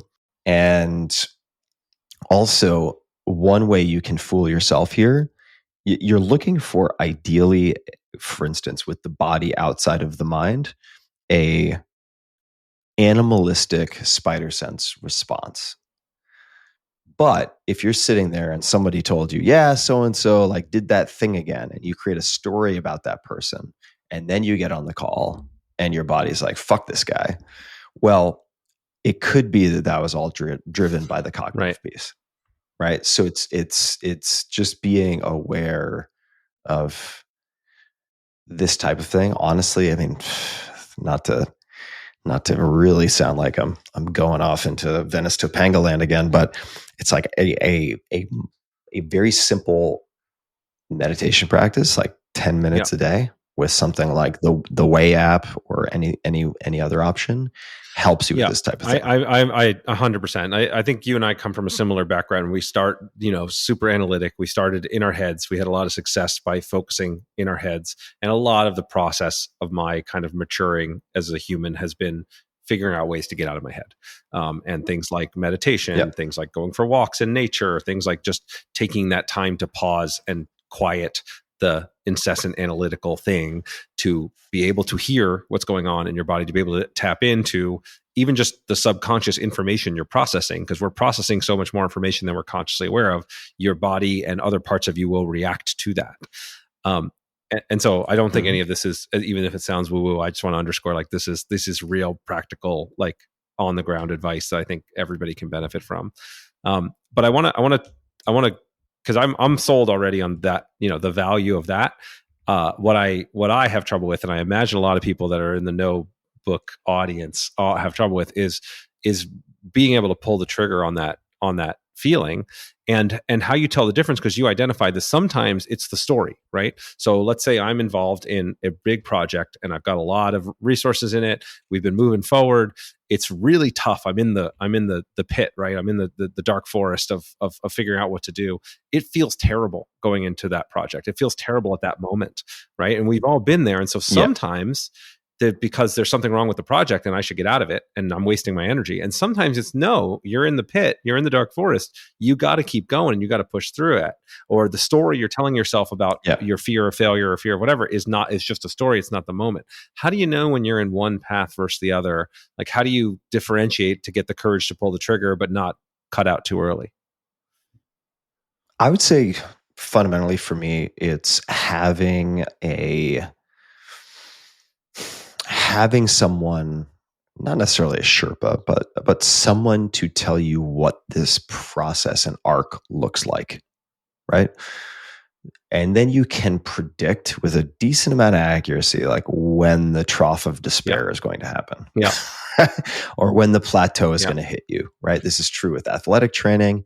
This is true with language learning, where if you think it's just going to be a gradual line from bottom left to upper right hand side of the graph, you are going to quit. You are going to quit, right? Because let's just say you figure out the basic grammar and you can do present tense, and maybe in Spanish, right? You can find a workaround. So instead of using like iré, you like voy a ir, and you can like trick your way with a shortcut into using future tense. But then and you're doing great, feeling great, you're like, wow, man, I'm making so much progress. I can actually hold a conversation of some type. And then you add in slightly more complex grammatical structures, all the gears are going to get gummed up for a while and you're going to be worse. And if that lasts for a few weeks, for some people, they're like, oh yeah, I'm not good at languages and I'm never going to learn this, and I quit. But if you know, you can actually draw this on a graph. It's like, yeah, pretty likely if you approach it this way, like there is going to be this period of time. Maybe it's around, if you're taking it really seriously, like between kind of weeks, let's just say 6 and 10, that are probably going to suck. And that's just part of the process. So embrace the suck, and then it's going to tip back up. If you know that in advance, I think it is tremendously helpful so that you don't pull the ripcord because you think you're getting a signal that this should not be done. That's I as far as I can tell, that applies to books, that applies to game design, that applies to startups for sure. There's actually a graph on the wall, or there used to be, at Y Combinator, which is like the most successful incubator of all time, that had, I think they called it the trough of sorrow or the trough of despair or something, which is like after you have that early adopter bump from people who are like playing inside baseball with you, and you're like, we're going to win. This is going to be $1 billion, $20 billion. And then it's like crickets. Uh-oh. What happened? As long as you can have someone who's been through it before tell you about this, right? Just like hitting the wall in a marathon, right? It's like, yeah, there's going to come a point you might outstrip your glycogen, and then boy, are you going to hate life. So I think that's a key part of it is understanding that. But for instance, with the notebook, this is the second time that I've put it down, and there is something to be said. Also, it's like if it's all pushing a boulder uphill, and I'm not saying that's true with this book. This book is just like I think I feel some performance anxiety because like all my other books have been so successful. More or less, right? That I'm like, oh, like I want to get it just perfectly right. And I think I'm applying too much pressure to myself in the case of that book. But also there are a lot of instances where I'm just like, Jesus, like I feel like I'm pushing a rock uphill. And as Seth Godin would say, and he gave some great examples of entrepreneurs, it's like, where could you potentially push a rock downhill? Right. And the game felt more like pushing a rock downhill than the book did. And so I was like, okay, look, I've put so much time into this book. I literally have like an 800-page rough draft. It's gigantic. That's after cutting a bunch of stuff, by the way. And I was just like, you know what? I don't have to do this right now. There's something in my body that really doesn't want to do this right now. Let me try something totally different off menu. Yeah. Well, yeah, there's a couple of things there, right? One, no doesn't have to mean no. It can just mean not now. Right? Like that sometimes removes the pressure of a no. I think it's actually really powerful. A lot of my game, I mean, I have a giant library of games that are in the graveyard, but they can always be resurrected. And those mechanics and ideas have always, sometimes 10 years later, I'll pull something back. And so that removes some of the psychological pressure of a no, I found. And I think that there's some value, as you said, if like, ahead of time, there's going to be some trouble. So to kind of gird yourself against that. So that's why I think your tactic, and something I do as well, where you set a time that says, all right, once I've committed to this, I'm going to give it 3 months, 6 months, whatever. And I'm going to commit to that for that time. And then if it's not working after that, the experiment's over, it didn't work, that's fine. Right. And that gives you both the strength to push through that gap in the middle, which is painful, and the psychological out at the end, because you said, hey, look, if after 6 months it's not working, it's not working. So I think those are all like pretty good little hacks to help with that type of thing as well. Yeah, a few things real quick. So I would say one is also, it's like if you run out of energy, game over. It doesn't matter what the causes are.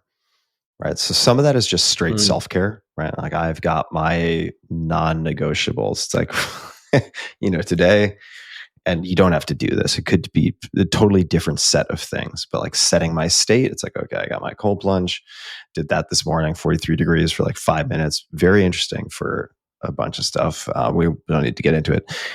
Exogenous ketones for just brain fuel. A little bit of coffee, because why not? Everybody loves a good cup of coffee. And I fast until 2 p.m. My mind's going to be sharper. And I had to train for that. Right? Like, first week sucked. It was terrible. Grumpy, sent a bunch of emails I shouldn't have sent. But after that first week, there's a certain mental acuity that gives you really sustained energy. So, and then exercise and all sorts of other things, right? I'll be doing exercise right after this conversation. So you need to do that stuff to sustain your kind of battery charge and recharge and reserve.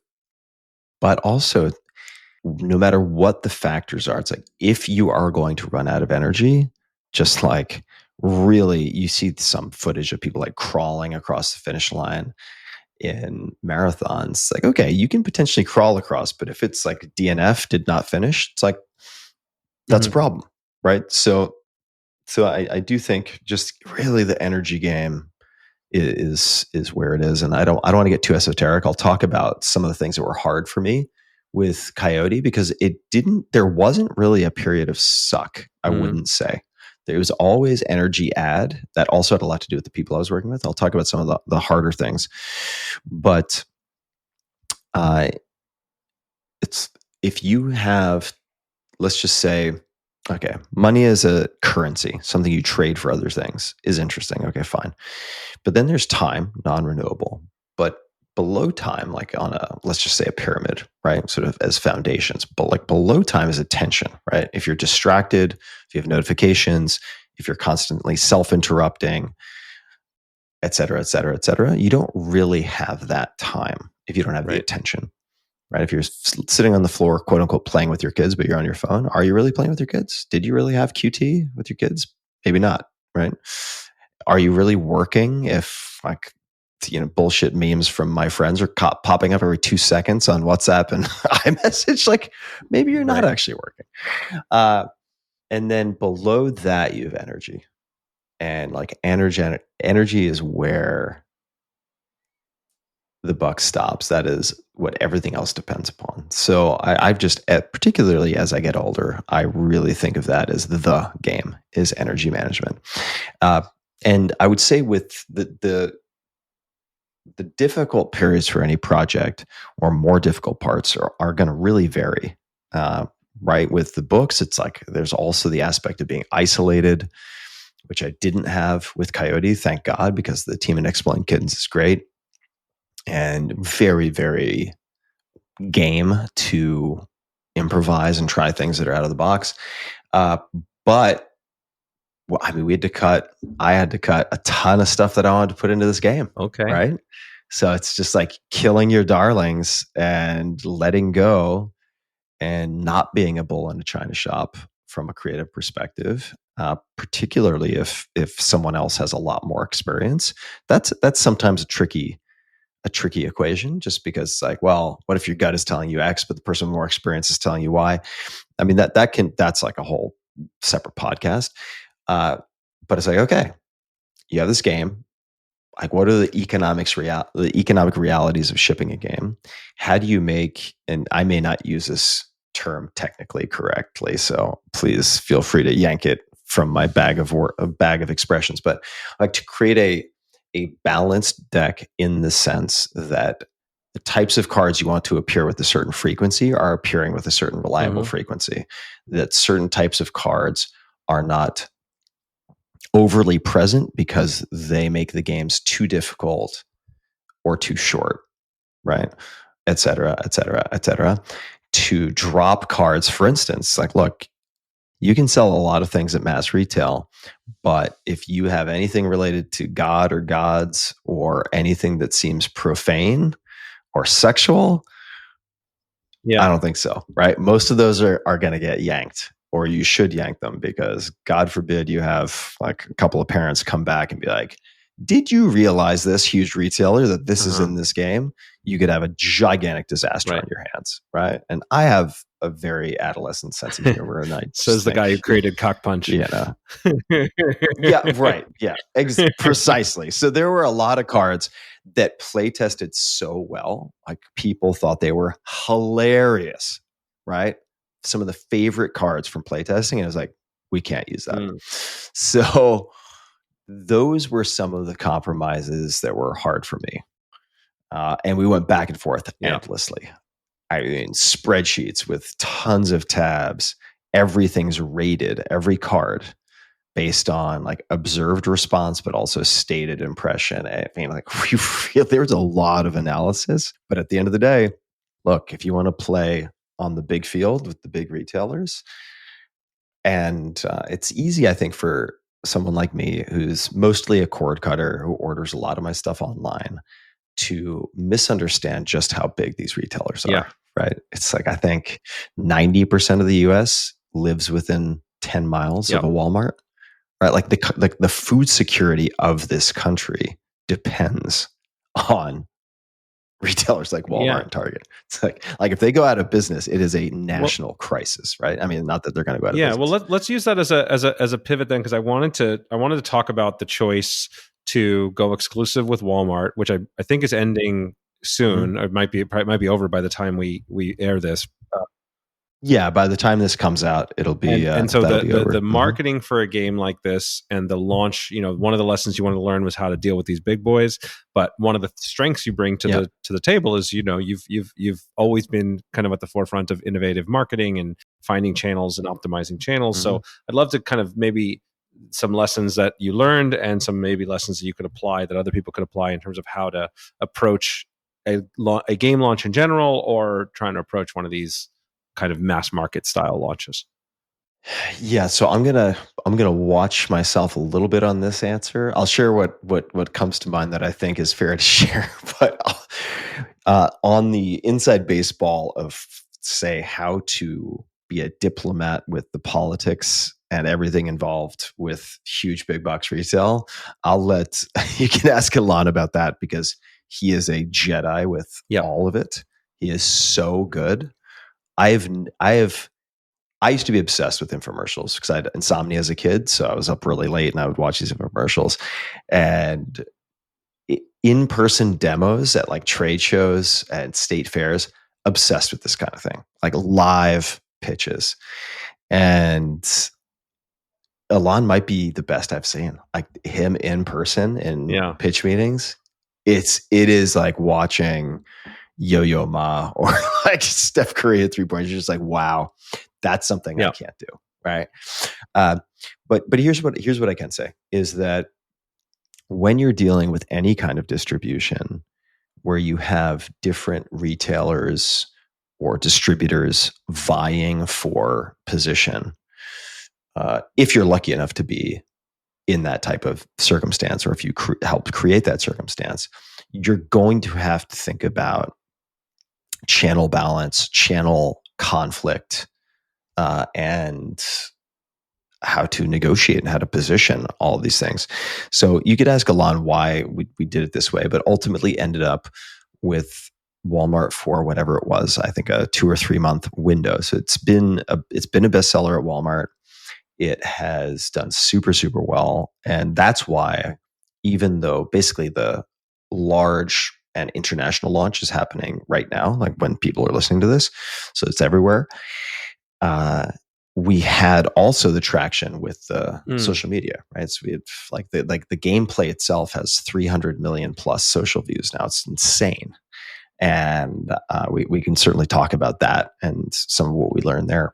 But the rollout and how you approach it, a lot of it was new for Exploding Kittens too, because they typically make their own games, they put out their own games, and they do everything internally. Whereas in this case, I'm coming in with certain marketing capabilities and a platform and so on. So that was certainly part of the pitch, right? Absolutely part of the pitch. And I would say that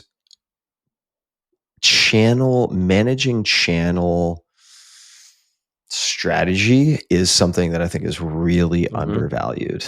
And this can happen also within a company that's just making the decision, like, how do we think about going direct to consumer versus selling wholesale to retailers versus selling at even lower margin to distributors, right? Which is something I had to do way back in the day when I was doing consumables and sports nutrition, when I created and ran that company. It's like, okay, I'm shipping hundreds of thousands of units of these things.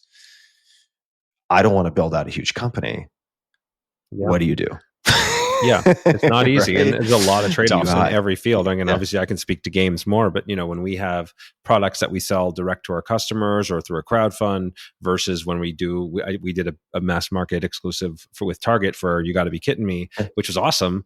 But it's also like our margins are itty bitty margins, and so trying to figure out where that trade-off is, or working with like local hobby stores and local, mom and pop game stores. There's a lot of different trade-offs, and we probably could go very deep down the rabbit hole here. But so here's what I would add to all of that. So the first is there's no one right way to do it, particularly if you run your own company. If you're doing this for fun and quality of life and an annuity that is low maintenance, where you don't have to build out a company of 20, 30, 100 people, lower margins are fine. If it reduces the overhead and logistics that you need to manage, right? That is a perfectly viable solution. Also, and maybe this is obvious, but just in case it isn't, if you are a game designer, you make the best game that has ever been made, and you try to sell it into a Walmart or a Target yourself, it's never going to happen.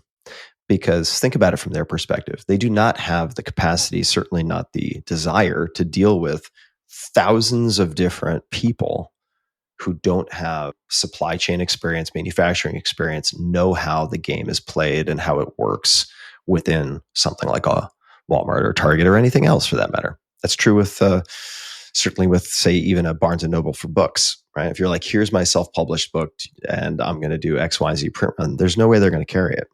It's just a manpower issue. So it is very beneficial, and also part of the reason that I want to work with Exploding Kittens, to piggyback on someone who already has shelf space. That's right. And there are ways to kind of zig and zag with that if you have brokers or agents who are very, very familiar with how these retailers work. And they might be able to actually facilitate a deal with a publisher if you have got a tiger by the tail. So there are many different ways to approach it, but I would just say, to take it off the table in a hopefully helpful way, it's like you're not going to sell into these retailers yourself. As a solo creator, even as a small company, I had to work with one of these brokers as well. Even at my size of company, you don't do it on your own. But I do want to double click on the social share aspect, because I think this is actually really important. And I know you've talked about this with books too, where the best marketing you can do is getting people that actually will quote and share your book, right? Like that's what real success looks like.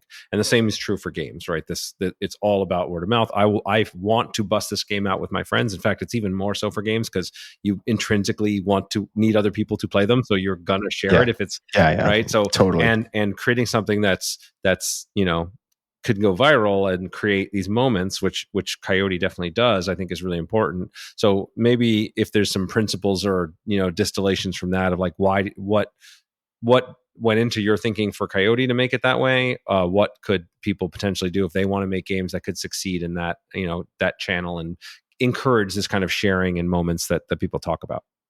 Sure. So in the case of this game, I don't want to say it was designed for social from the outset, because that's not true. But one consideration or open question was, how interesting is this to watch?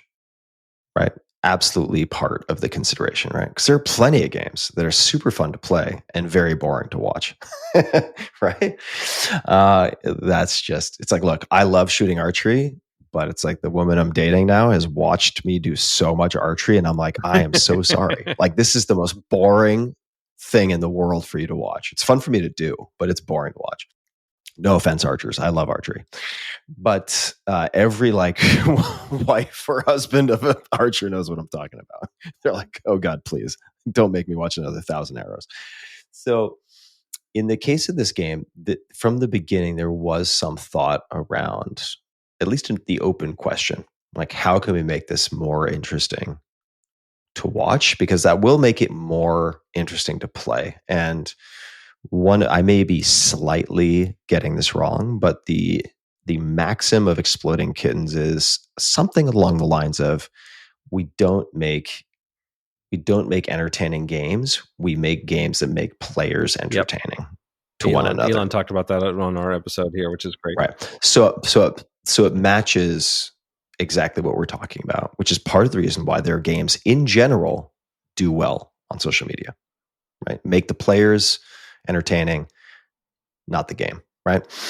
And so we have that as, let's just say, a design parameter from the outset on some level. And then secondly is, as usual, a lot of experimentation. And I need to give a lot of credit to Daisy and everyone else at Exploding Kittens who spearheaded this. They did a lot of experimentation on different social platforms, and they produced them, a lot of them internally, right, with employees and so on, trying different types of camera work. And like everything else, it is throwing a lot against the wall and seeing what sticks. And when people look at some of these videos, they'll see now there is a certain formula that works. And the game is very action-packed. It's like boom, boom, gesture, boom, boom, gesture, boom, boom, gesture. As it goes around the table, people need to perform a gesture, say the corresponding word, and not screw up any of the elements of the game. It's called Coyote because of trickster god mythology. And you can play these Coyote cards, and you have to, at some point, that throw a monkey wrench in the works and makes the game a lot harder, like cognitively, to perform. Skipping players, you have to do it by whispering instead of doing that. You have to bounce on the table 3 times instead of twice, et cetera, et cetera. And you can cripple people who are naturally much better at the game by hitting them with attack cards. So that's how you play competitively. That was a really important addition to the game that came in pretty late, actually. In any case, that's like roughly the game. And moving the camera angle, having it low angle and moving it from player to player very quickly in a sort of stuttering fashion, that's what worked. And length matters, at least for certain platforms, right? And I, as someone who has like 27-hour conversations,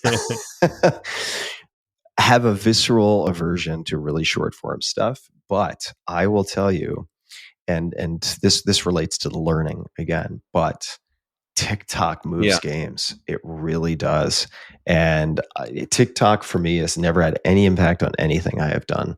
But with games specifically, it really moves it. If I were to experiment again, so here's a great example of transfer of learning.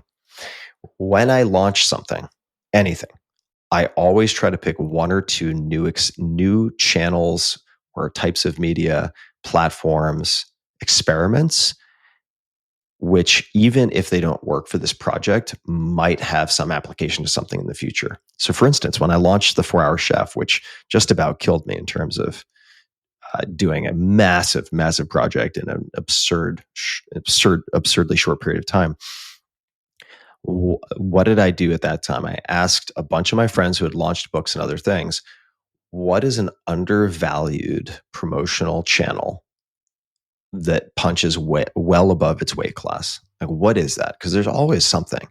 And they said, well, this is 2012. There are these things called podcasts. So when I did the promotional tour for 4-Hour Chef, I went on all of the big podcasts at the time, which was a tiny ecosystem, but Rogan, Mark Maron, Nerdist, et cetera, et cetera. And they smashed. They did so well. And it was by experimenting with that I was like, I like this format. I like long form. Maybe I'll try this, right? That's how that started. So with the launch of Coyote, approaching it very similarly. And part of the reason I was excited of many to work with Exploding Kittens is they have a very strong social media team. It's like, okay, cool. And they work with many different platforms, but they seem particularly strong at TikTok. And I was like, okay, I suck at TikTok, or I haven't figured it out at this point. And they seem to be very, very, very good. I mean, 300 million plus views is that's amazing. It's a lot of views. It's an outlier, even for their games. It's an outlier. And by the way, Poetry for Neanderthals also does very well. And then separately, I'm looking at a bunch of other. I don't want to let the cat out of the bag just yet, but I'm looking at a bunch of other sort of tech innovations that are very much at the cutting edge that I think are going to be really, really, really important in 3 to 5 years. And I'm like, okay, well, let's get there early while it's a blue ocean and not a red ocean. Blue Ocean Strategy also, I recommend everybody read. Great book for everything we're talking about. But let's get there early where it's not totally prototype stage. It's showing a lot of traction, just like Joe Rogan in 2012. He was showing a lot of traction. He just wasn't Joe Rogan and marquee lights that everybody knows.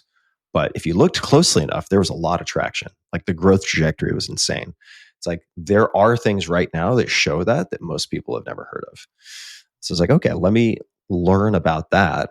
And again, maybe it works, maybe it doesn't. But at the very least, I will have some relationships with hopefully some people at those companies. I will know more or less how they work. Could be applied to something else. So, maybe we don't want to reveal the specific things that you found, but maybe we can talk about the process of like, okay, let's say somebody wants to go through the same exercise and say like, all right, I'm ready. I'm going to find the next channel, right? You said for 4-Hour Chef, you asked friends. Now it sounds like you've got a more data driven way to find these channels. Like how could somebody say, okay, should I be jumping on TikTok or should I go to, how should somebody look at that now? I don't have my approach has changed very little, which will be reassuring, I hope, to people because, for instance, with the 4-Hour Workweek, nobody knew me. I didn't have a platform. I didn't have an audience. I had nothing. So even at that time, I reached out cold emails to authors I really respected and took my time crafting a really thoughtful but short email asking effectively, what do you think publicists and publishers are missing about undervalued promotional tools or channels that punch above their weight class? Like which types of media or promotion are becoming more important and which are becoming less important? Those are the questions I asked. And a lot of folks were like, yeah, we think TV is becoming less impactful, right? I've launched a couple of books and it seems to drive less. Meanwhile, these blogs, these weird things called blogs, dates myself a little, but the book launched in 2007 and there were enormous blogs that drove a lot of sales. I mean, more so than a lot of what we work with today, because it was just one click, right? Everyone's reading, click, link, buy. That's it. So in a sense, it was a lot faster than much of what we work with today. And I've done that for every book. So it worked when I had no platform, no fancy friends, no nothing. And it still works now. The only difference now is that I reach out to people I know. Right. But people will respond to cold emails. Some people, you don't need everybody. I mean, I probably emailed 20 people and I got 4 responses. Okay, email another 20. Yeah. And I got really actionable information. And particularly now with ChatGPT, it's like, okay, well, once, for instance, if I had ChatGPT then or LLM, as soon as I figured out, okay, blogs are a thing, I'd go into ChatGPT. I'd be like, what are the 10 most popular blogs based on page views or fill in the blank, right? And I would just do a deep dive for an hour and I would have my answers. Back in 2007, there was a lot more legwork involved, right? But even with Google, I could figure out pretty quickly, like, what are the big events that relate to blogs? And my assumption then was, which I think was correct, the most crowded channel is trying to email these bloggers. They're going to be completely deluged. Social media wasn't really a thing that would be effective for outreach. In person, the least crowded channel. So I spent all of my launch budget flying to a few events and meeting these people in person and hat in hand, buying them a couple of drinks and asking them about blogging. Like that was the effectively sum total, at least if we're doing the 80-20 analysis of the 4-hour work week. And with this Coyote game, very similar. I'm asking the same questions. I'm asking basically the exact same questions. And by the way, still trying to do in person. Yeah. I mean, is it any less crowded now in someone's inbox? No, they just have 12 new inboxes for every messaging app and all the sorts of noise and bullshit that's constantly on all our phones. So the approach, I'm very relieved to say, continues to work. And I got to tell you, I wrote this blog post a while back that was like basically how everything I did to launch the 4-Hour Body, which was my second book, which was #1 New York Times and like still sells super well. I wrote out the exact playbook, and it is still shocking to me how few people will just follow the playbook. They won't do it. It's like, it's right there. It's right there. And similarly, it's like I'm saying, just like craft a really good cold email, send it out to 20 people. Maybe you get 2 responses. Fine. Once you get 2 responses, if they give you a response, then maybe you don't abuse it, right? Aim for long-term relationship if you can. But you might ask them, are there any other authors in the case of a book who really knows, has launched something recently who you think might be interesting for me to reach out to? Boom. There's your next email. I mean, that's what I did when I was at South by Southwest launching the 4-Hour Work Week. I would go up, not to all the panelists, right? At a busy panel, panelists are all getting mobbed. I'd go to the moderator and I talk to them. Moderators are often just as impressive, but they're getting ignored. Go up and just say, hey, it's my first time at a conference like this. I'm launching my first book. In this case, it'd be my first game. Don't really know what I'm doing, but I'm hoping to meet people who might be able to teach me about A, B, or C. Do you have any idea? Is there anybody here I should meet? I don't know anybody.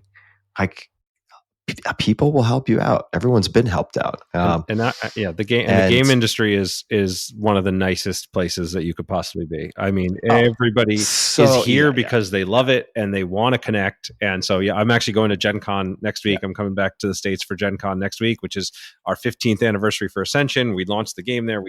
I love helping people there. I love meeting up with people there. And so it's a great thing to just do, like get out of your screens, go to a place where the other people are that are doing the thing you want to do. There's just no substitute for it. Yeah, exactly. So those are some of the approaches. I mean, it's been almost 20 years. The same stuff still works. And you don't have to do in person. You do not have to do in person. So that's going to be a constraint that's going to be, or that would be a requirement that's too hard for some folks. But cold outreach, it still works. Yeah, amazing. I mean, listen, this is like, it's a great thing to kind of, as we move towards wrapping up here, right? We talk about how rapid change is and how AI is coming and how there's so much in the marketplace now, but like the same core tactics that have worked for 20 years still work. The same core principles, we talked about Pixar as, the core principles of storytelling, the core principles of outreach and building long-term relationships and finding the new, unused channels or not as crowded channels. Like that stuff, doesn't change and doesn't seem like it necessarily will change. So I think highlighting those universal principles is a really powerful takeaway here. Yeah, totally. And if you want to go for anher, I know we're coming up on time roughly, but if you want to go for another like 10 minutes, I'm happy to do it. So whatever you listen, I'm happy to keep chatting because I find this stuff fascinating personally in general, but I also think for me, I'm gonna use my bonus time a little selfishly then, because as I said, I've got my next book, which is Level Up: A Gamer's Guide to Life, right? Mm-hmm. Trying to take the principles that why are games fun? Why can we play 50 levels of an RPG over hundreds of hours and get through the end? But achieving goals in life is difficult and we get lost in et cetera, right? How do we apply those principles? But for me, and believe me, I was taking notes through this whole section, taking that jump to launch a book is of like that, right? It's not just core game design, is pretty scary. And so when I think about how you've chosen to publicly test chapters of the Notebook and lessons learned from that is one channel I'm interested in, because I talked to our mutual friend Neil Strauss, your co-author. He's like, yeah, this was all Tim's idea. I didn't, the public testing thing was like he didn't have much insights for me. And two, the choice of working with a publisher versus and kind of going that route versus more. I don't know if you're doing this one on your own or not, or like how to think about those decisions as well. So those are two things that are top of mind for me, which I'd love to get your insights on. Sure. Yeah. So with the Notebook, I've been so close to this material for so long that I have conceded it is very hard to look at the material with fresh eyes. And Neil, who I brought in after I'd written 75,000 or 100,000 words, which is like 2 books, right, already, in a lot of instances. I wanted to collaborate with Neil, have him come in, and basically we ultimately decided that I would effectively try to teach him, because he wanted the book for himself, which is why he ended up involved. It's a bit of a long story. He was like, when are you going to finish that damn book? And I was like, if you want to read the goddamn book so much, come and help me finish it. And I'd never done that before. He's a great collaborator. So it worked out super well. But I wanted to apply some external pressure, because neither Neil nor I need to publish this book, right? There's no financial pressure. There's no real time pressure. And that can hurt you, right? So things were kind of dragging in a few ways, and totally my fault.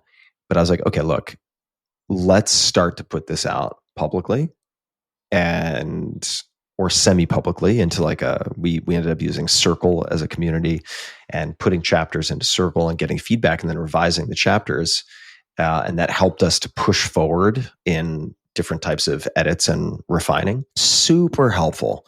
The feedback cycle ended up being a little more time consuming than expected, because I would do an edit round and make all my edits, then take it, put it into Circle. You'd have to collate all the feedback And we tried AI summaries of the feedback. Frankly, it didn't work very well. They're better. Gemini in particular was quite good at the time that we were really experimenting with a lot of these. I just went back to reading all the comments. So you might have 90 comments worth of feedback responding to specific questions I asked. The questions I asked were things like, what most resonated, what didn't resonate at all, right? What was anything unclear or confusing? If you had to cut 20% of this, what would you cut? Those were some of the key questions. And people would respond to those to give them a framework, right, for responding. Otherwise, if it's just like, hey, give me feedback, terrible idea, terrible question. So that, I think, ultimately will be a huge contributor to a very, very, very strong book. The book is already strong. I'm just being an idiot in applying like this crazy, unreasonable perfectionism to the book. Anyway, so there's that. Then traditional versus alternative options. I would say traditional is beneficial on a lot of levels if you want the advance, right? Yeah. If the advance is helpful on sales, then that's helpful. I would say up until maybe a few years ago, I would have said if you want to hit the bestseller lists and have the distribution, the varied distribution required to do that, then you should go through a traditional publisher. And I say that because what a lot of people don't realize, and this was a point of deep frustration for me, is the New York Times bestseller list is basically an editor's choice list. It is not a true reflection of copies sold. And we used to have, I think it may have been retired, but say the Wall Street Journal list, which was a compiled list. There are others as well that track Nielsen BookScan, and it's like, hey, if this gets pushed through any sales channel that is tracked, it counts, and that's the ranking. That's a true bestseller list. In the case of the New York Times, for instance, when The 4-Hour Chef came out, it was the first major book that came out through Amazon Publishing, which meant Amazon was going to be competing head to head against their their partners and customers, meaning the publishers for author talent. Yeah. Everybody freaked out outside of Amazon, and it got boycotted everywhere. Like Barnes and Noble wouldn't carry it, the big box retailers wouldn't carry it, and what that meant was almost all my sales came through Amazon. Not good enough for the New York Times list, so I got crushed. Should have been number 1, ended up at number 4. I suppose because I couldn't totally ignore it, but I think it was a very strong slap on the wrist. Based on Nielsen BookScan, clearly should have been number 1. So this is all to say that if you want to be give yourself the best shot of being on the New York Times bestseller list, you do want presence at Barnes and Noble, et cetera, et cetera, et cetera. Right. In the last handful of years, some hybrid models have come out that are pretty interesting. The big publishers do offer profit share arrangements, but I will say they create a lot of very sneaky Hollywood accounting type nonsense in their agreements, that a lot of which is pretty insulting. I read contracts every week. I do a lot of deals of different types, mostly on the investing side, but it's pretty sneaky and pretty bad. They'll be like, okay, we're going to charge you, and I'm making this up, but like a 2 or 5% promotional fee for marketing the book and this and this. But really, they only do that for the first 2 to 4 weeks, but they take that vig in perpetuity, right? Or we're going to charge you a 15% distribution fee. And when you really dig into it, you're like, wait a second, this is just coming right off the top, and most of this is profit for you guys. So actually, this profit share, the numbers that you're telling me I'm signing up for are not the numbers. There's a lot of fuckery that I find really unappealing. So there is a company that I think is doing this the right way, and they've had a bunch of bestsellers so far, called Authors Equity. So if you want to chat with them, I'm happy to make the introduction. But Authors Equity was founded by a group of very experienced publishing folks, including the former CEO of Penguin Random House USA. And they have the retail distribution, right? So they can get into the right places. They know how the kind of pro high level publishing game is played. And they do profit share agreements that are, as far as I know, I mean, I haven't done a deal with them yet, but I would consider it, right, for something like the Notebook, that are reasonable, straightforward.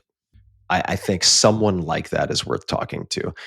And then there are questions around, let's just say, like, do I reserve the ebook rights and the audio rights and only sell print? Most publishers are not going to do that first, I would say. But separately, you might be surprised to learn that as an independent, for instance, with audiobook, and audio may or may not apply strongly to your book. I just don't know how much is dependent on visuals. For instance, like 4 Hour Chef, yeah, I recorded some stuff for audio, but it requires a lot of photographs, right? So it's not really native to that. But let's assume that it is very much portable to audiobook.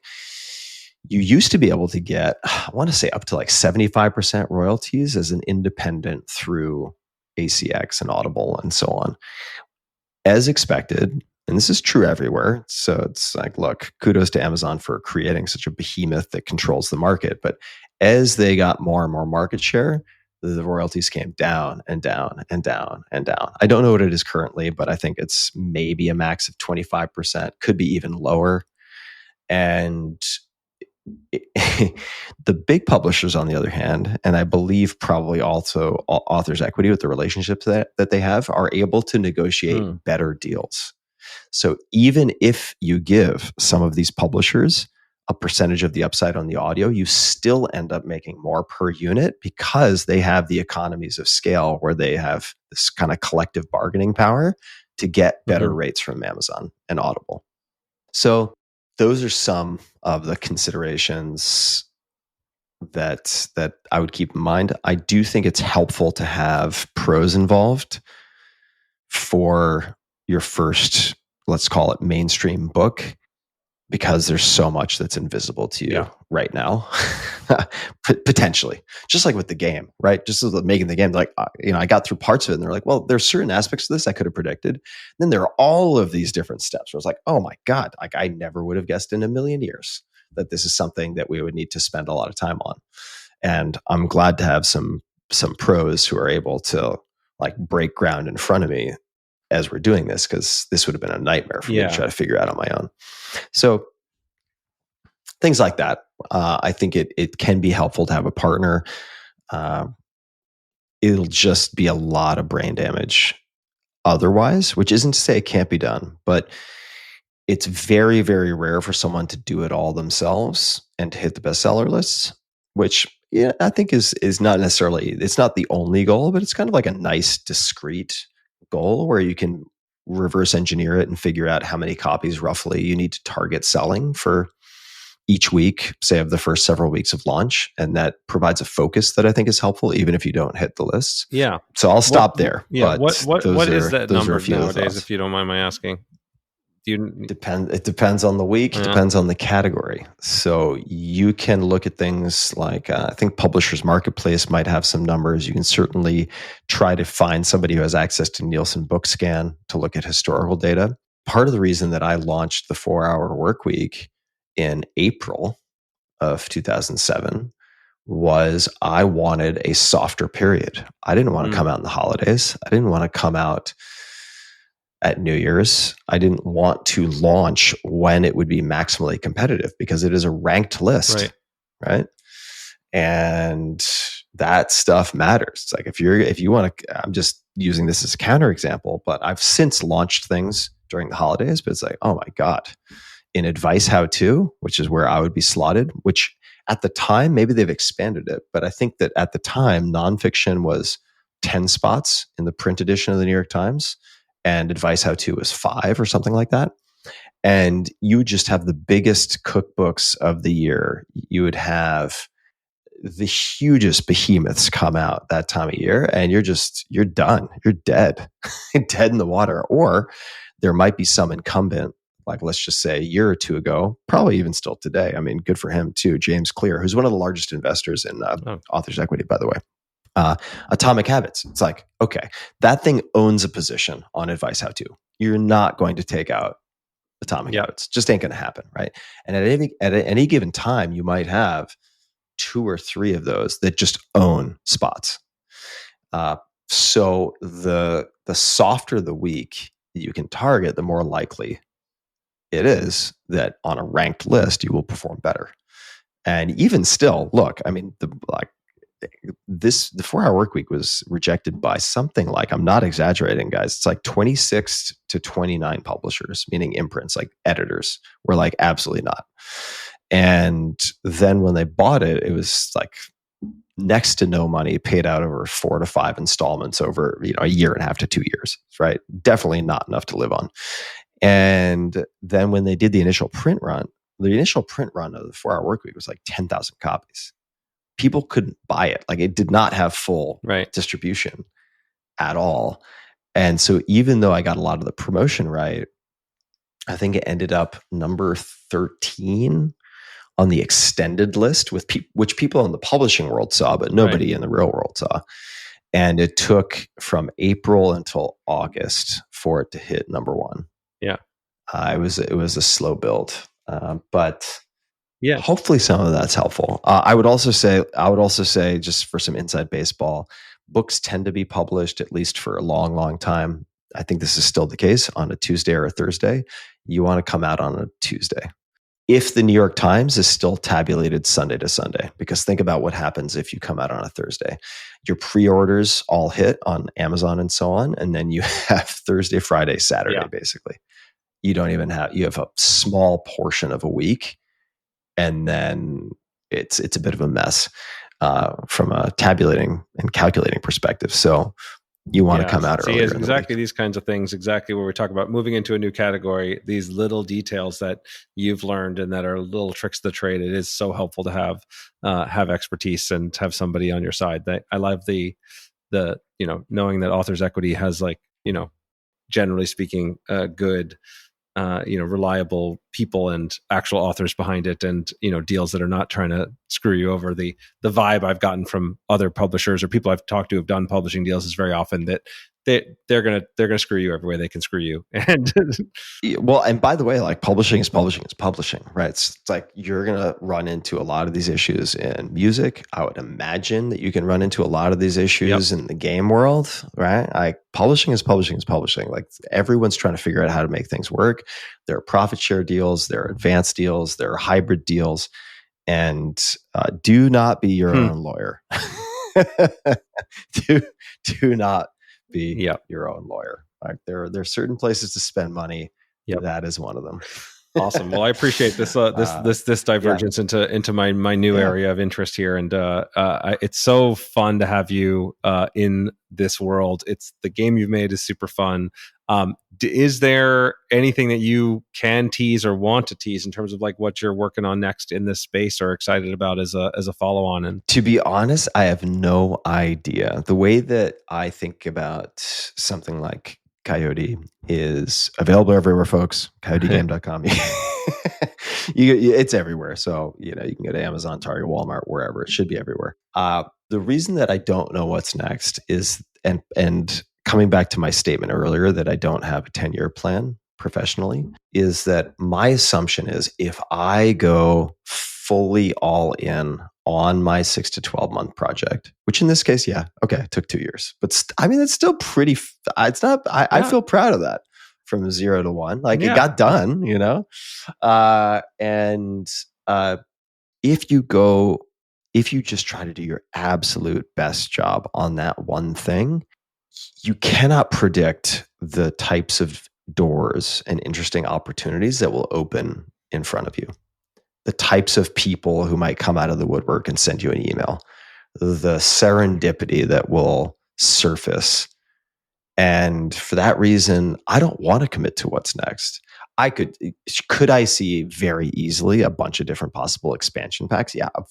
I mean, for sure. You just take Tim's director's cut with, I want the R-rated or X-rated version that you couldn't bring into Walmart. Just the R-rated version, or for a lot of good reasons. You have to, for instance, I'll give you one that people might not expect, but it's like, okay, if there's an action where we want people to stand up and do something, why is that problematic if you're going mega mass? It's problematic because you might have people who can't stand up. Right. So it's like, these are things that I was like, oh yeah, duh. Obviously that makes sense. But it's like there are all sorts of opportunities with expansion packs or doing a print to play. Like, hey guys, look, here are a bunch of cards. Just print them out. You can use them. Since you're not hiding your cards in this game. In fact, explicitly, it's like pull 3 cards off the deck, show everybody what you have, and then pick one to add to the deck, right?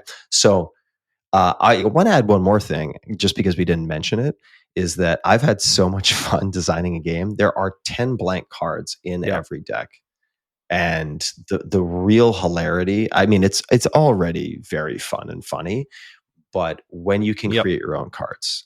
So, for instance, I was playing a game with some friends, and this one woman, her card that she created was giving everyone the finger around the table and just going, "I like," right? It's like Borat. And every time anyone hit that card, it was fucking hilarious. And so you can't give everyone the finger and say, "I like," in your like mass retail ready kit. You can't do it, but you can definitely do that for your game at home. And the other thing is, because this is like such a cognitive mental memory game, like if you have insomnia, play this game a few times and like you'll find it much easier to go to sleep. But you don't even necessarily, because all right, this will get into the weeds for a second. I wanted to have erasable marker potential, right? So people wouldn't just use a Sharpie on a card and then it's like, now we're out of cards, right? Blank cards. It is so complicated to make that work, because as soon as you shuffle the deck with any type of off the shelf, then you're screwed, right? So what do you have to do? Then you would have to have a marker that you put it on. You have to wait 15 seconds for it to set, right? And then you have to remember to wipe it off at the end of the game, or similarly, you're screwed, right? So it just adds so much complexity to the game. I was like, all right, forget it. But I'm going to be recording some like, hey, this is like some Tim twists on Coyote to make it interesting. But since it's a memory game, you can just say, look, we're playing this blank card. Everyone has to remember that it's, I like, with the middle finger. And then you get to reuse it. It's just like, okay, this is actually a feature of the game that just makes it harder. Because like one of the Coyote cards is you have to flip one of the cards over and remember what it was. So there you go. Yeah. Just use a blank card. I like that idea. The idea that, because you give people that, and we get super into the weeds on this, but that the amount of choice and control that you give people in the game, I think is super interesting. Like that ability of like, all right, you look at 3 cards and add one, right? It could have just been you flip the top card and add it, and then the deck is just happening to you. It could be that if you were selecting anything, it's too overwhelming. Like that flip 3, pick 1, I think is a really great choice that matters a lot in how the flow of the game goes. It's fun to talk to you about this because you picked up on it. I mean, the amount of testing we did on that, oh my God, like just pulling one card and playing it doesn't work, right? Because you could end up with a really, really boring game if it's all gestures and no curveballs with, say, Coyote cards. And if you pick 5 cards, because we tested it at one point, with a different sized deck, because too many gesture cards were getting played. Because what would happen? People would look at it, but it takes a while to learn how to play the game. So in the first game they would play, the simplest choice was to always play a gesture card. So you would end up with a really long lineup that wasn't that interesting.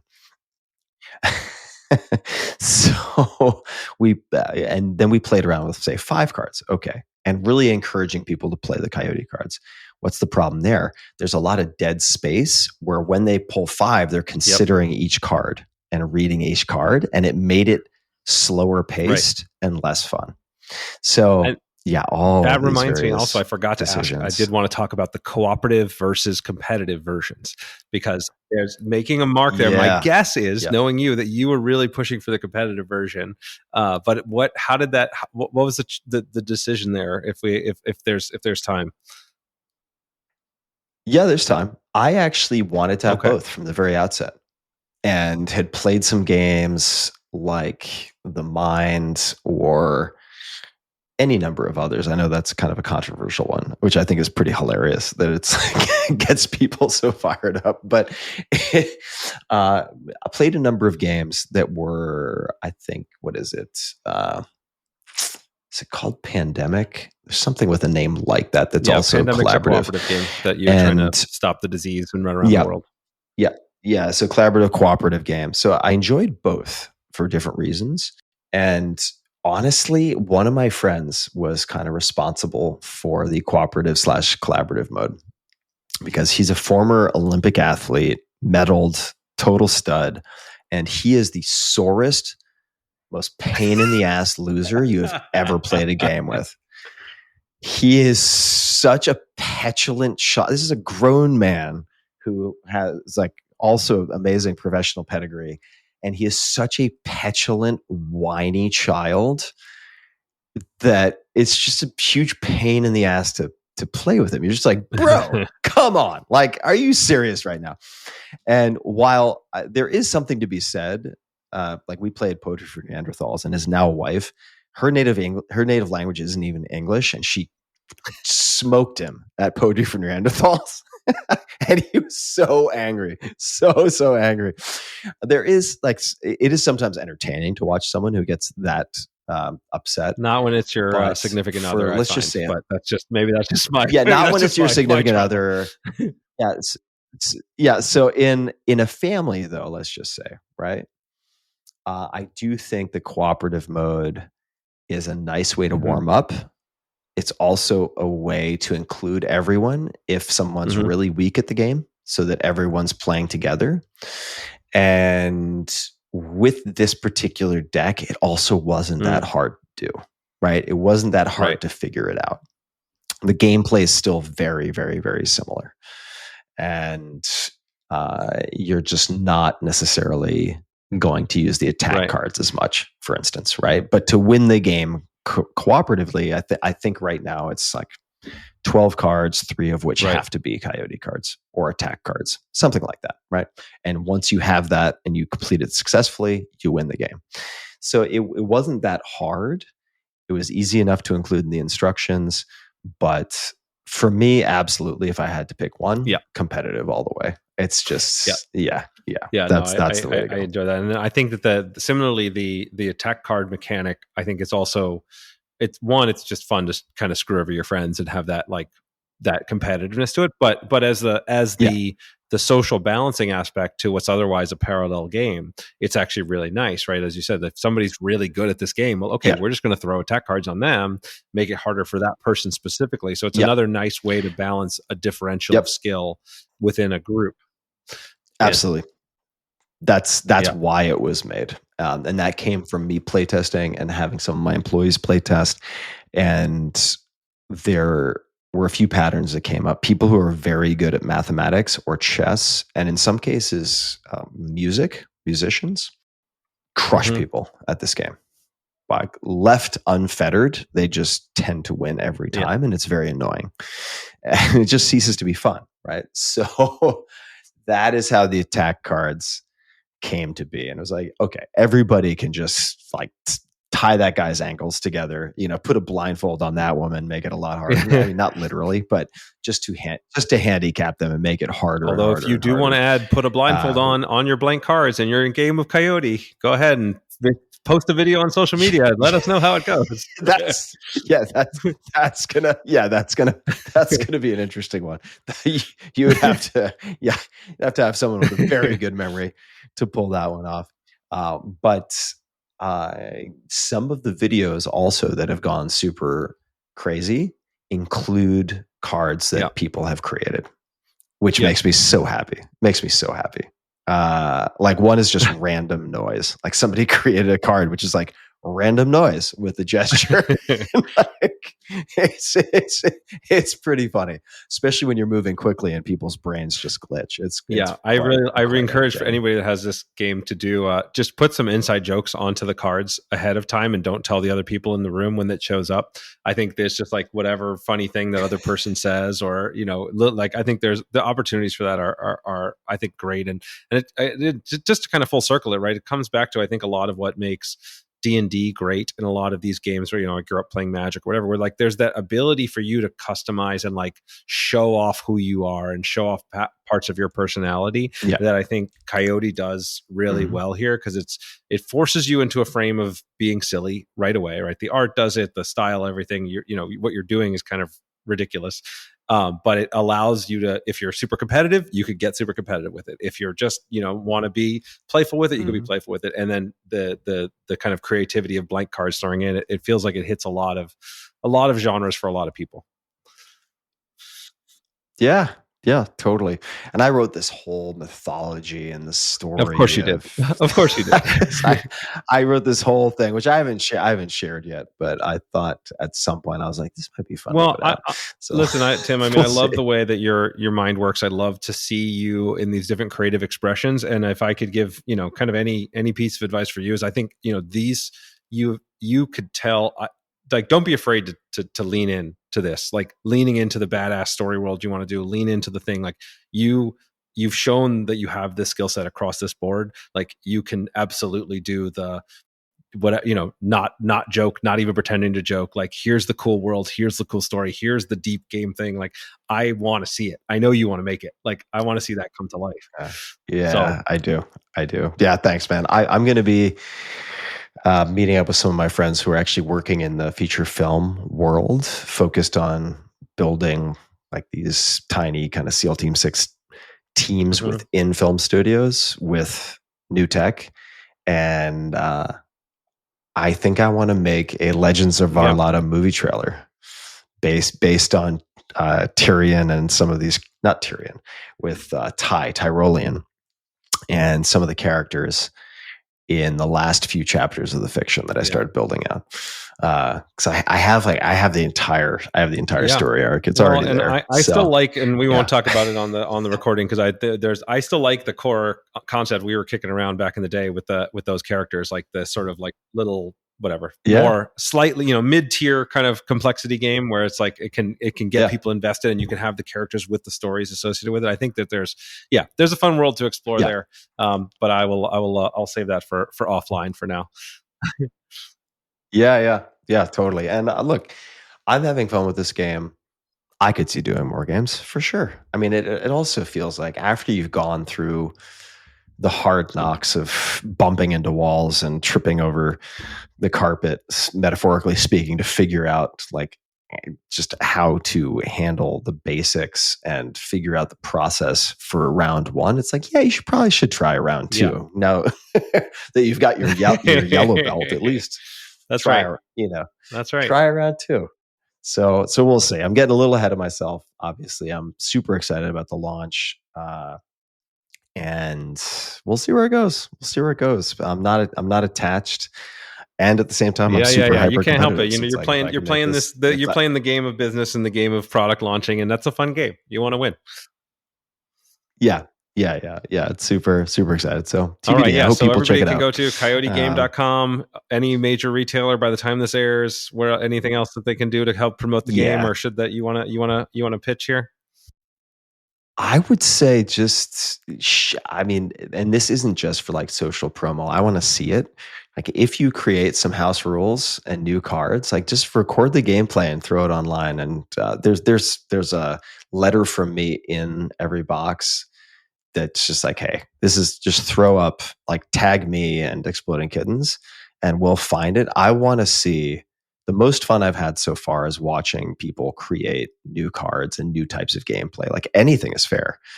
And you'll get the game very quickly. Like people will figure out the game in a handful of minutes or 10 minutes. A friend of mine was like, within 3 minutes we were playing. And share that. Just share that. I would love to see it. Because at some point I would also like to take kind of my favorite of those new cards and incorporate them into the next print run, or just do an entire deck that is from people who've created cards. How much fun would that be? And I think you can unlock a lot of stuff too. Just like a promo pack, right? Like something that's small, easy to make. You can sell it direct if you don't want to deal with the retailer problems of it. There's a lot of things that unblock you from the particular restrictions of being in mass market. Even like print on demand things are for the kinds of cards you're making are easy to do now. So there's like so much fun that can come with this. You know, we do print on demand for Ascension. You can actually build your own Ascension card through the website, order it, print it, have it sent to you, and it's all handled automatically. Oh, that's cool. So there's a lot of tools that let people have a lot of fun. That's fun. Which I think would be perfect for a game like this. Yeah. So, I mean, we'll know very shortly, right? I mean, we're going to know in the next like month or two. I'll have an idea. Like now, as of having this conversation right now, like it's being released into the wild, right, at all these retailers. So I'm very excited in the next few weeks. Like things will start to come out of the woodwork. Things will start to bubble up. I mean, I already had this video game designer from a very famous video game reach out and just be like, congratulations, that's awesome. He's like, you made a game and blah, blah, blah, blah, blah. I was like, okay. Like never would have reached out to this person myself because I had no idea they paid any attention to my podcast or newsletter or whatever. Right. And so who knows? It could lead a lot of different directions, but I'm excited about it. I could feel how giddy you are, and I absolutely love it. So this is wonderful. Yeah. We'll use that as the opportunity to wrap up here. Thank you so much for coming on, Tim. It was so great to get to chat through this and all the things, and the little part I got to play in the journey was a real honor for me too. So this is super fun, man. Yeah. Thanks for all the inspiration with the podcast and the conversations, and it's surreal, kind of hard to believe that, you know, I'm looking at boxes of Coyote on my shelf. It's like, wow, it's actually a real thing. That's wild. It's a real thing. And we'll have you on when you release the sequel of the expansion packs. Yeah. I'll take good notes as I always do. So I'll have more lessons hopefully to share, and appreciate the time, man. My absolute pleasure. Thank you so much for listening. I hope you enjoyed today's podcast. If you want to support the podcast, please rate, comment, and share on your favorite podcast platforms, such as iTunes, Stitcher, or whatever device you're listening on. Listener reviews and shares make a huge difference and help us grow this community, and will allow me to bring more amazing guests and insights to you. I've taken the insights from these interviews, along with my 20 years of experience in the game industry, and compressed it all into a book with the same title as this podcast, Think Like a Game Designer. In it, I give step-by-step instructions on how to apply the lessons from these great designers and bring your own games to life. If you think you might be interested, you can check out the book at thinklikeagamedesigner.com or wherever fine books are sold.